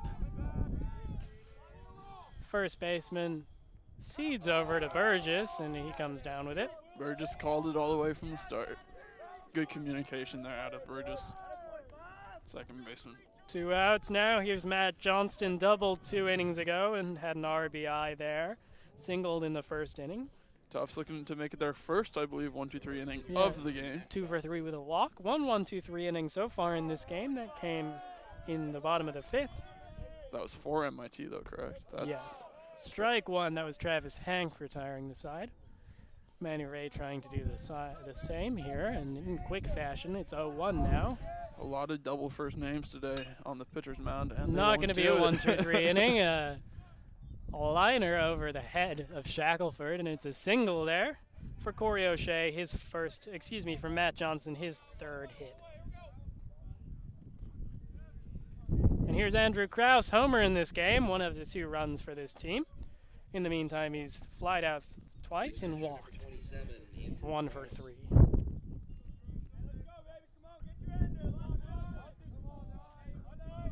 Talking a bit much maybe about the 1-2-3 inning. Cursed it a tad. Pickoff throw, maybe. It's just a check. Caught Johnston a bit by surprise, but he scrambles back. Still on his feet.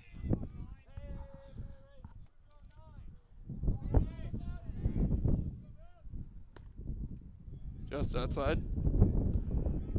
1-0 now. Here, sorry, through the mics that the wind has picked up again. Sort of swirling more than anything. Ray's delivery swung through by Krause, 1-1. Looking for a second homer with that kind of swing there.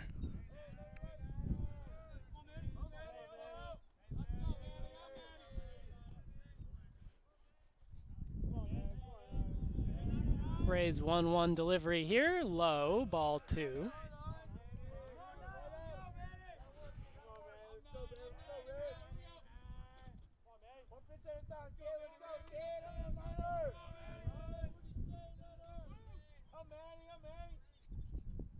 And the pitch, fouled back and into the practice field. Didn't see that one at all, actually. So the count even at 2-2. A big man with a lot of power at the plate right now. 10 hits and only 2 runs to show for it by the Engineers. Who are actually, I believe, out-hitting us. They are indeed. They're out-hitting the Jumbos by 10-7. Jumbos have been efficient in taking advantage of the free passes that they've received. Manny getting a little bit of a better grip on the ball with some dirt. from the mound. We'll need every inch to blow up by him here. And that's a deep hit by Kraus. Santos Ocampo ranges back. He has space and collects it for the third out. So a single leads Matt Johnson to be stranded. And at the end of the top of the eighth, remains 8-2. One hit, no runs scored. And just Johnston left on base. Back to the top of the lineup for the Jumbos. Justin Mills, Ryan Day, Casey Santos Ocampo, the projected hitters. And we're going to see a new pitcher for the Engineers. That's number 20 taking the mound. That would be Brian Williams.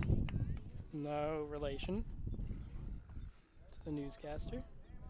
Your attention, please. Now pitching for the MIT Engineers, number 20, Brian Williams.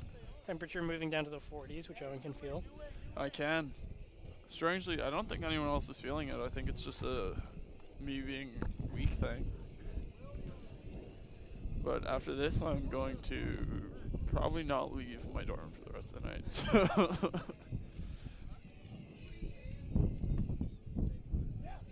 a little bit of crazy train by the Ozzy Osbourne. Unorthodox throwing motion from Williams. Always makes it interesting. Oh, I love a good sidearm. He's not sidearm, it's just a little bit of herky-jerky motion. Let's see him here. So Yeah, his legs swing around really Yeah, late. he swings his leg far and he keeps his arm back and away from the hitter, hiding the ball. Bottom of the eighth here. If the lead holds, this is our last 2 half innings of play.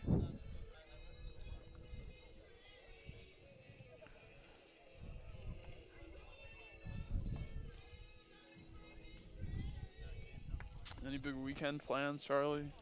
Nope, not really. Any productions that you're in coming up? I am done. My days of Tufts Theater have ended. In Good terms of experience? organized productions. Yeah, it's a good place. A little tornado going on. Yeah, up there. dust storm over there.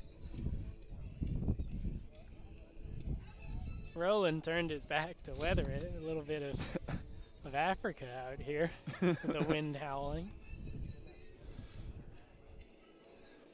And again, Justin Mills is going to lead off. He's 0 for 3, reached on an error, scored 2 runs. So as a walk. You know Here that he comes. when that music comes back. A little bit of Santana. Leading off the Jumbos at the bottom of the eighth inning, the center fielder, number 6, Justin Mills. Hit a good center field so far in this game, facing Williams. Swinging first pitch and foul, just foul. Just missed the umpire as well, actually. Umpire very calm and composed there. Simply not moving his feet, but shifting his body weight out of the way. So 0-1 now.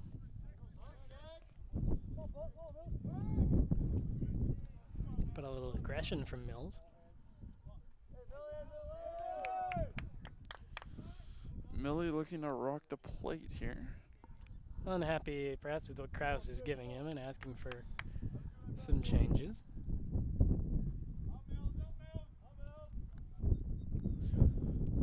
Long conversation. Doesn't count as a coach's visit, so we can't get that fact out here. He was actually just telling him that his knees hurt and he needed a second stand up. I mean, for a big guy like squatting like that for that long, it's got to take some toll.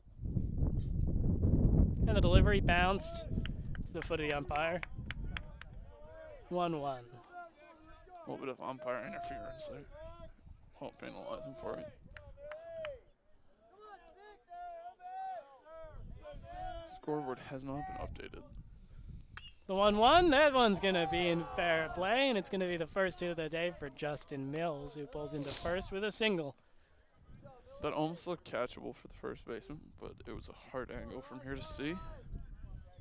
And now Ryan Day steps up to the plate. He's 1 for 3, reached on an error his first time up and scored a run in the fourth, and then grounded out to the first baseman his last time up in the 6th inning. And treats us to do a wagon wheel one more time.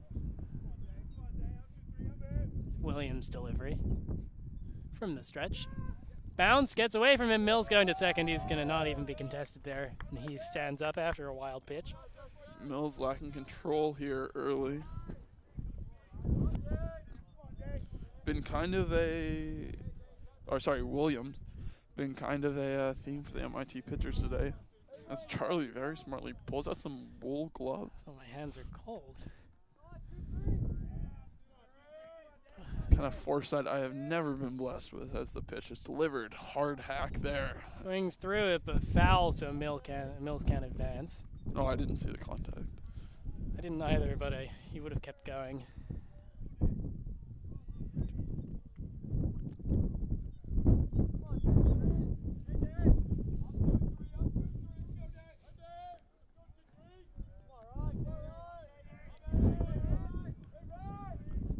The 1-1.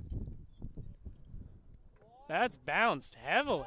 Mills thrown back at second. He may have had space to run there on Rowland, who can come down with it, but nothing happening there. And Williams also a little wild here for the Engineers. We don't come into this with a particularly strong pitching staff. The best pitcher is Callahan, Patrick Callahan, a senior from Vicksburg, Michigan, who's got a 1.14 ERA. But Charshit was their second best pitcher in ERA, and he didn't really have a great day at all. 2-1 now to Ryan Day. Williams pitches. High. 3-1. Is the count. Mills on second. You're in the top of the 8th. Bottom in the 8th, sorry. Mills 2 steals on the year. And the pitch. Fouls that one back. Full count. Payoff pitch coming up. Brought to you here by JumboCast. We do not yet have any corporate sponsors, but I suppose. If you're watching and interested, we'd be happy to rep your brand. Yeah, also if you know anywhere around here that I should go for dinner, let me know. Brian Williams pitches. High. Ball 4 and 2 runners on with no outs. It's Ryan Day takes his base. Williams clearly a little frustrated there. Was not far off the mark. Fought back. And here's Casey Santos Ocampo, who flew out to the second baseman to end the 6th inning his last time up. Jumbo's again getting a pitcher into the jam early in the inning. They've not really been able to convert a lot since the 4th. Hoping for a change here. What type of train is that? That's a commuter rail, right? That is a commuter rail. It's a purple train. Learn something new every day. Pretty disappointed in myself that it took me 6 months in Boston to learn that, but Williams pitches. Santos Ocampo shows bunt. Nicely done by Krause to keep the ball with him.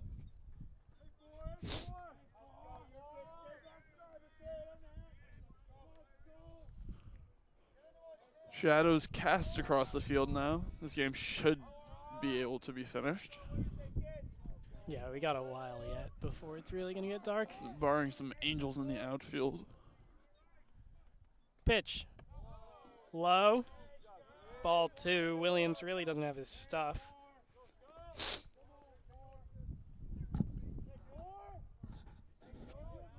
Apologies.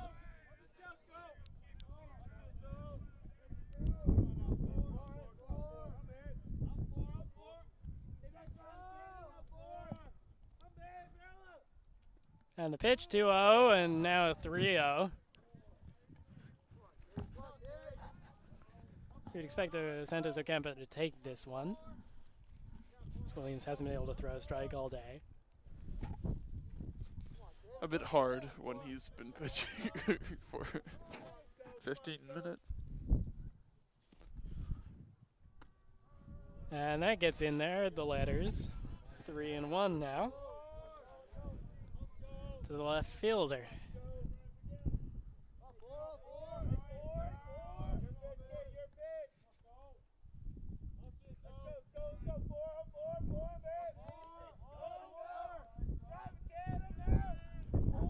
(3-1) Delivery that's hit hard. Ranging over his left fielder, and it's dropped. It's an error. Ranging around third, Mills is going to score easily. Day pulls up at second, not having expected that, and that's an error there on Thomas Allison, who's just not having himself a great day. 0 for 4 at the plate, and that error is going to drive in the 9th run of the day for the Jumbos, and the score is 9-2.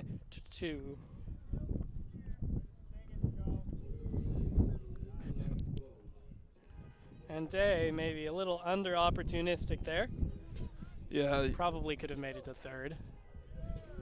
And here's Peter DiMaria. Came up last time, walked, 2 doubles, and a hit by pitch so far today. Hasn't scored off of either of the doubles, though. Been stranded both times. Certainly doing his part. And the pitch to the freshman, low. Ball 1.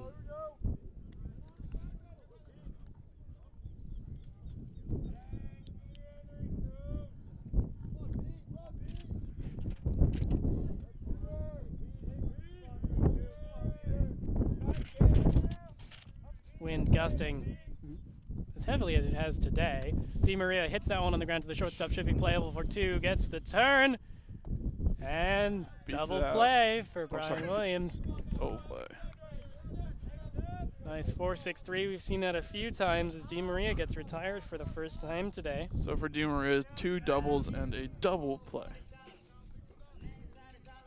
Moving over to third is Ryan Day. Kyle Cortez, who doubled last inning, now comes up with 2 outs. Well, DH.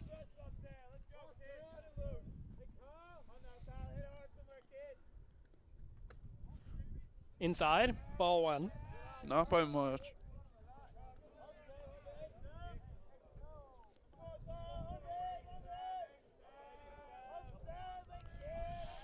Just a little score update for any of you Bostonians. 7-3 to the Oakland A's, top of the 7th. Fouled, 1-1. Red Sox losing. For any of you New York fans out there either, I'm sure you'll happy to hear it. Not for the Mets, I don't really care. Sorry, for you My New York Yankees fans out there. Sometimes I forget that there's more than one team in New York, you know. Strike 1 on the inside.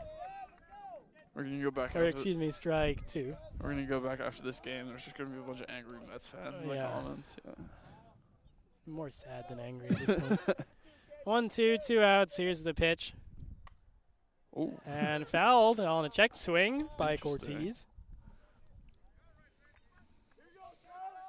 Count stands.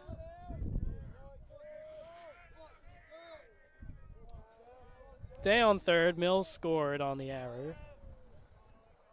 Third error of the day. Could be 4. And that's down in fair play. 1 run's going to score. Cortez is going to round first and head for second. A triple. He probably has time to go to third. He likes not to. And with a stand-up double, Kyle Cortez has his second hit of the day, his second double in as many innings. And an RBI as Ryan Day comes home for the 10th run of the day for the Jumbos.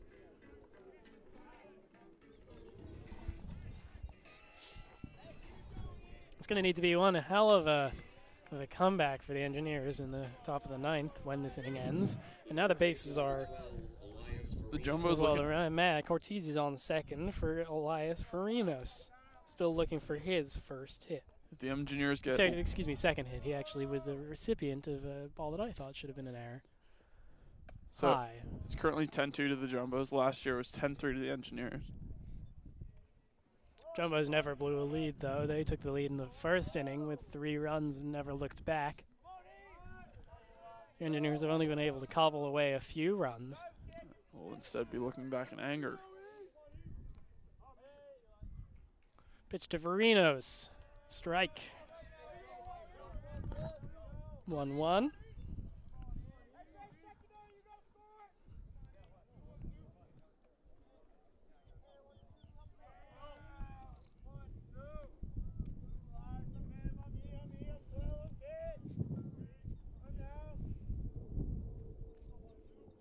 And the pitch. That's fouled up. Sort of around where we are and ends up in the sort of batting cage area. Daniel was ready for it. Daniel should have dove off the roof of the dugout. All I'm saying was that was catchable, and that's an error on Daniel, actually. Yeah, 8 cameramen. Daniel's first error of the day. 1-2, 2 out still. Elias Varinos.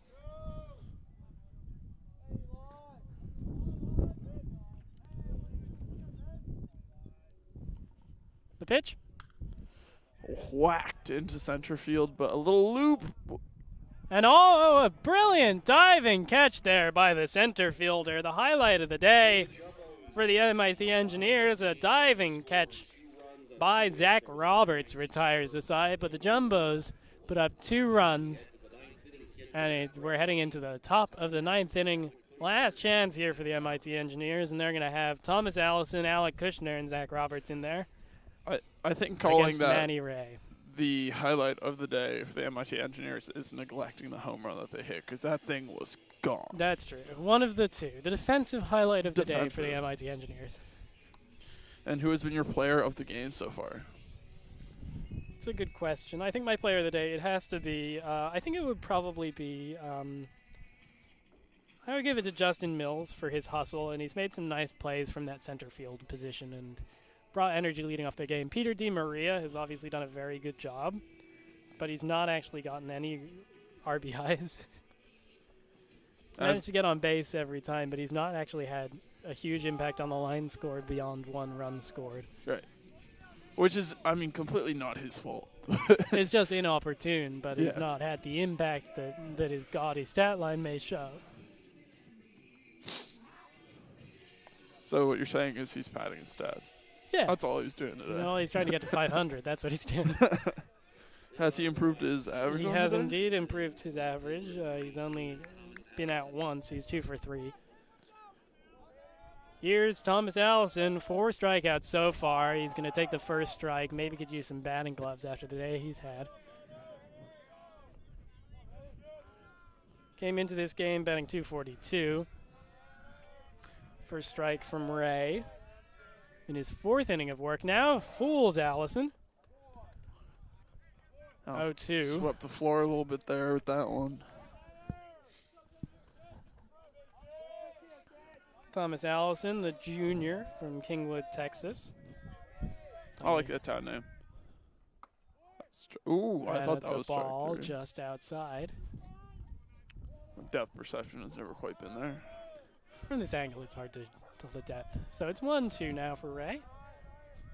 No outs. Top of the 9th inning. Shadows falling, and that's a base hit for Thomas Allison. 1 for 5 today with a single, and he's smiling. As Yeah, he he was to smiling first. all the way. He was very worried.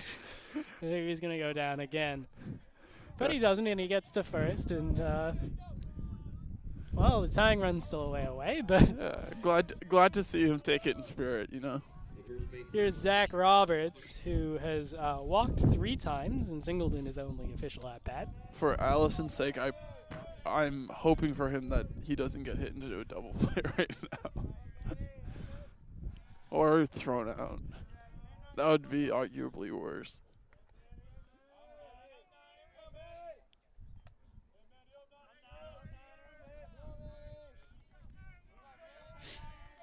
Excuse me. Bless you. And the pitch swung through by Roberts, blew it by him. That is so satisfying. 0-1. No matter what team it is, I love when they can blow it by him.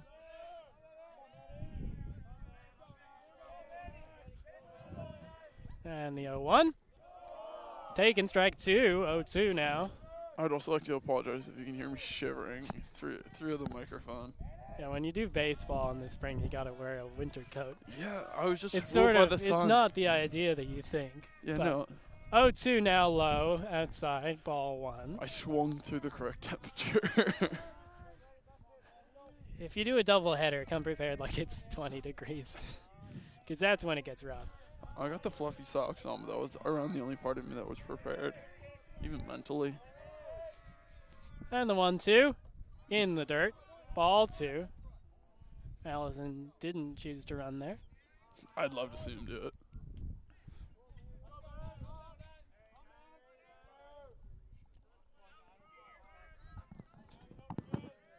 Apologies.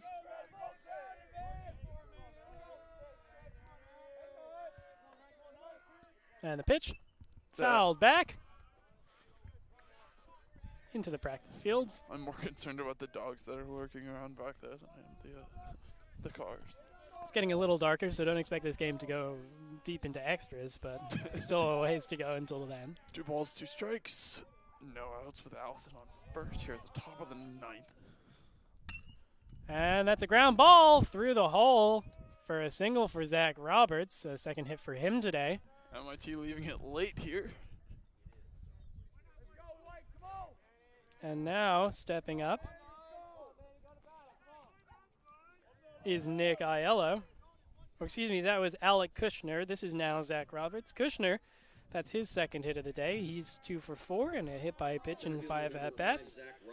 Roberts is 1 for 1 with 3 walks. And still 0 outs against Manny Ray. No action in the bullpen. He's going to pitch this one out. And the delivery, in for a strike. Oh. Actually, we have some stretching going on. And some warming up. I was looking at the wrong part of the sort of batting No, you were pitching right. complex. They had stops. And then thank coach you. just told them to. 1-1 now.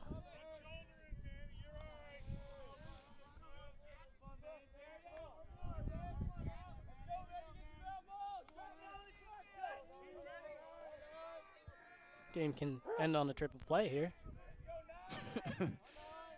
Oh. That one's high, ball 2, 2-1 now. I don't know how unlikely that is in like college baseball, but I'm informed enough to know that that rarely happens.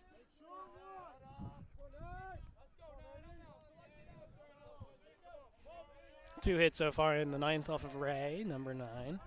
2-1 delivery. That's just in for a strike. 2-2 can't even. Charlie Driver, Owen Fitzsimons, Daniel Mahoney, and Andrew Anderton, our team here at Huskins Field. We'll be back with you, JumboCast, on Saturday as that one's grounded to the second baseman. Play only to first. Burgess throws to DiMaria, 1 away. Runners on second and third. Oh, coming up now. It's Nick Aiello up now, and he's got 2 hits on the day, 2 singles. He didn't make it out of the infield the last 2 times he's been up. Looking to change that here. Allison on second, Allison on third, Kushner on second. Low, ball 1. I also can't tell you just how nice it is to see the sun after 5 p.m. Daylight savings will do that. Just past the 3-hour mark in this game. And the pitch. Fouled back. That also stays out of the parking lot. In the air. 1-1.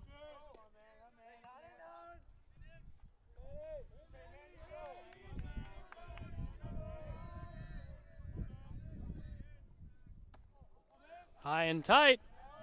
2-1.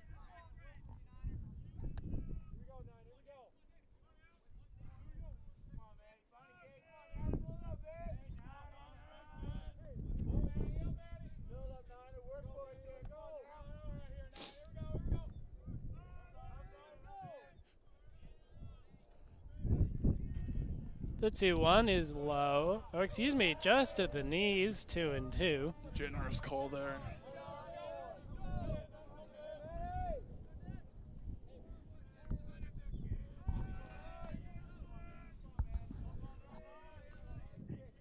Pitch to Aiello.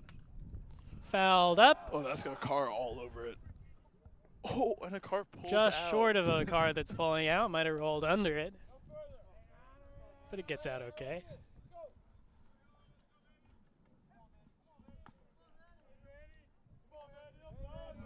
So 2-2, 1 out. Top of the 9th inning, score is 10-2 Tufts.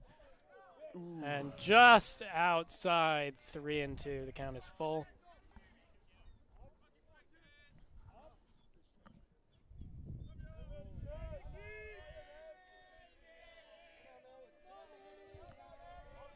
little bit of antics over there by the MIT dugout. Don't know quite what they're signifying. And strike 3. 1 out away from the end of the game now on that K looking for Maiello, and the last batter of the lineup for the Engineers now stands to be the potential last batter of the game, the shortstop, Ethan Rowland. Rowland 1 for 4. What's really interesting to me is how the coaches have different shifts for different players, right? So in the major leagues, I can understand, right, because they have all that technology that maps it. But I want to know, like, how do they do it here? I think there's probably similar technology where you can map that stuff. Really? If you buy a stats package, I don't know. Anyone doing it right now? Or you just look at sort of splits and think about propensity to pull. The delivery there in for a strike, 0-2. 1 strike away now. Final strike of the game for the Engineers.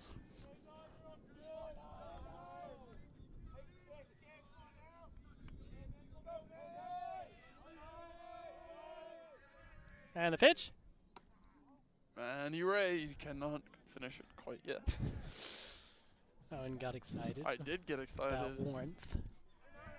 1-2, 2 outs. Runners on second and third. If I am going to be cold out here, I'm happy to do it. I'm bringing you guys Tufts baseball and MIT baseball here on a beautiful Thursday afternoon. And the pitch. Grounder over to the shortstop. This should be it. Throw from Shackelford in time, and that ends the game. The Jumbos get themselves out of a few jams over the course of the game and put up enough runs against some shaky control by the Engineers and pull out a win, 10-2.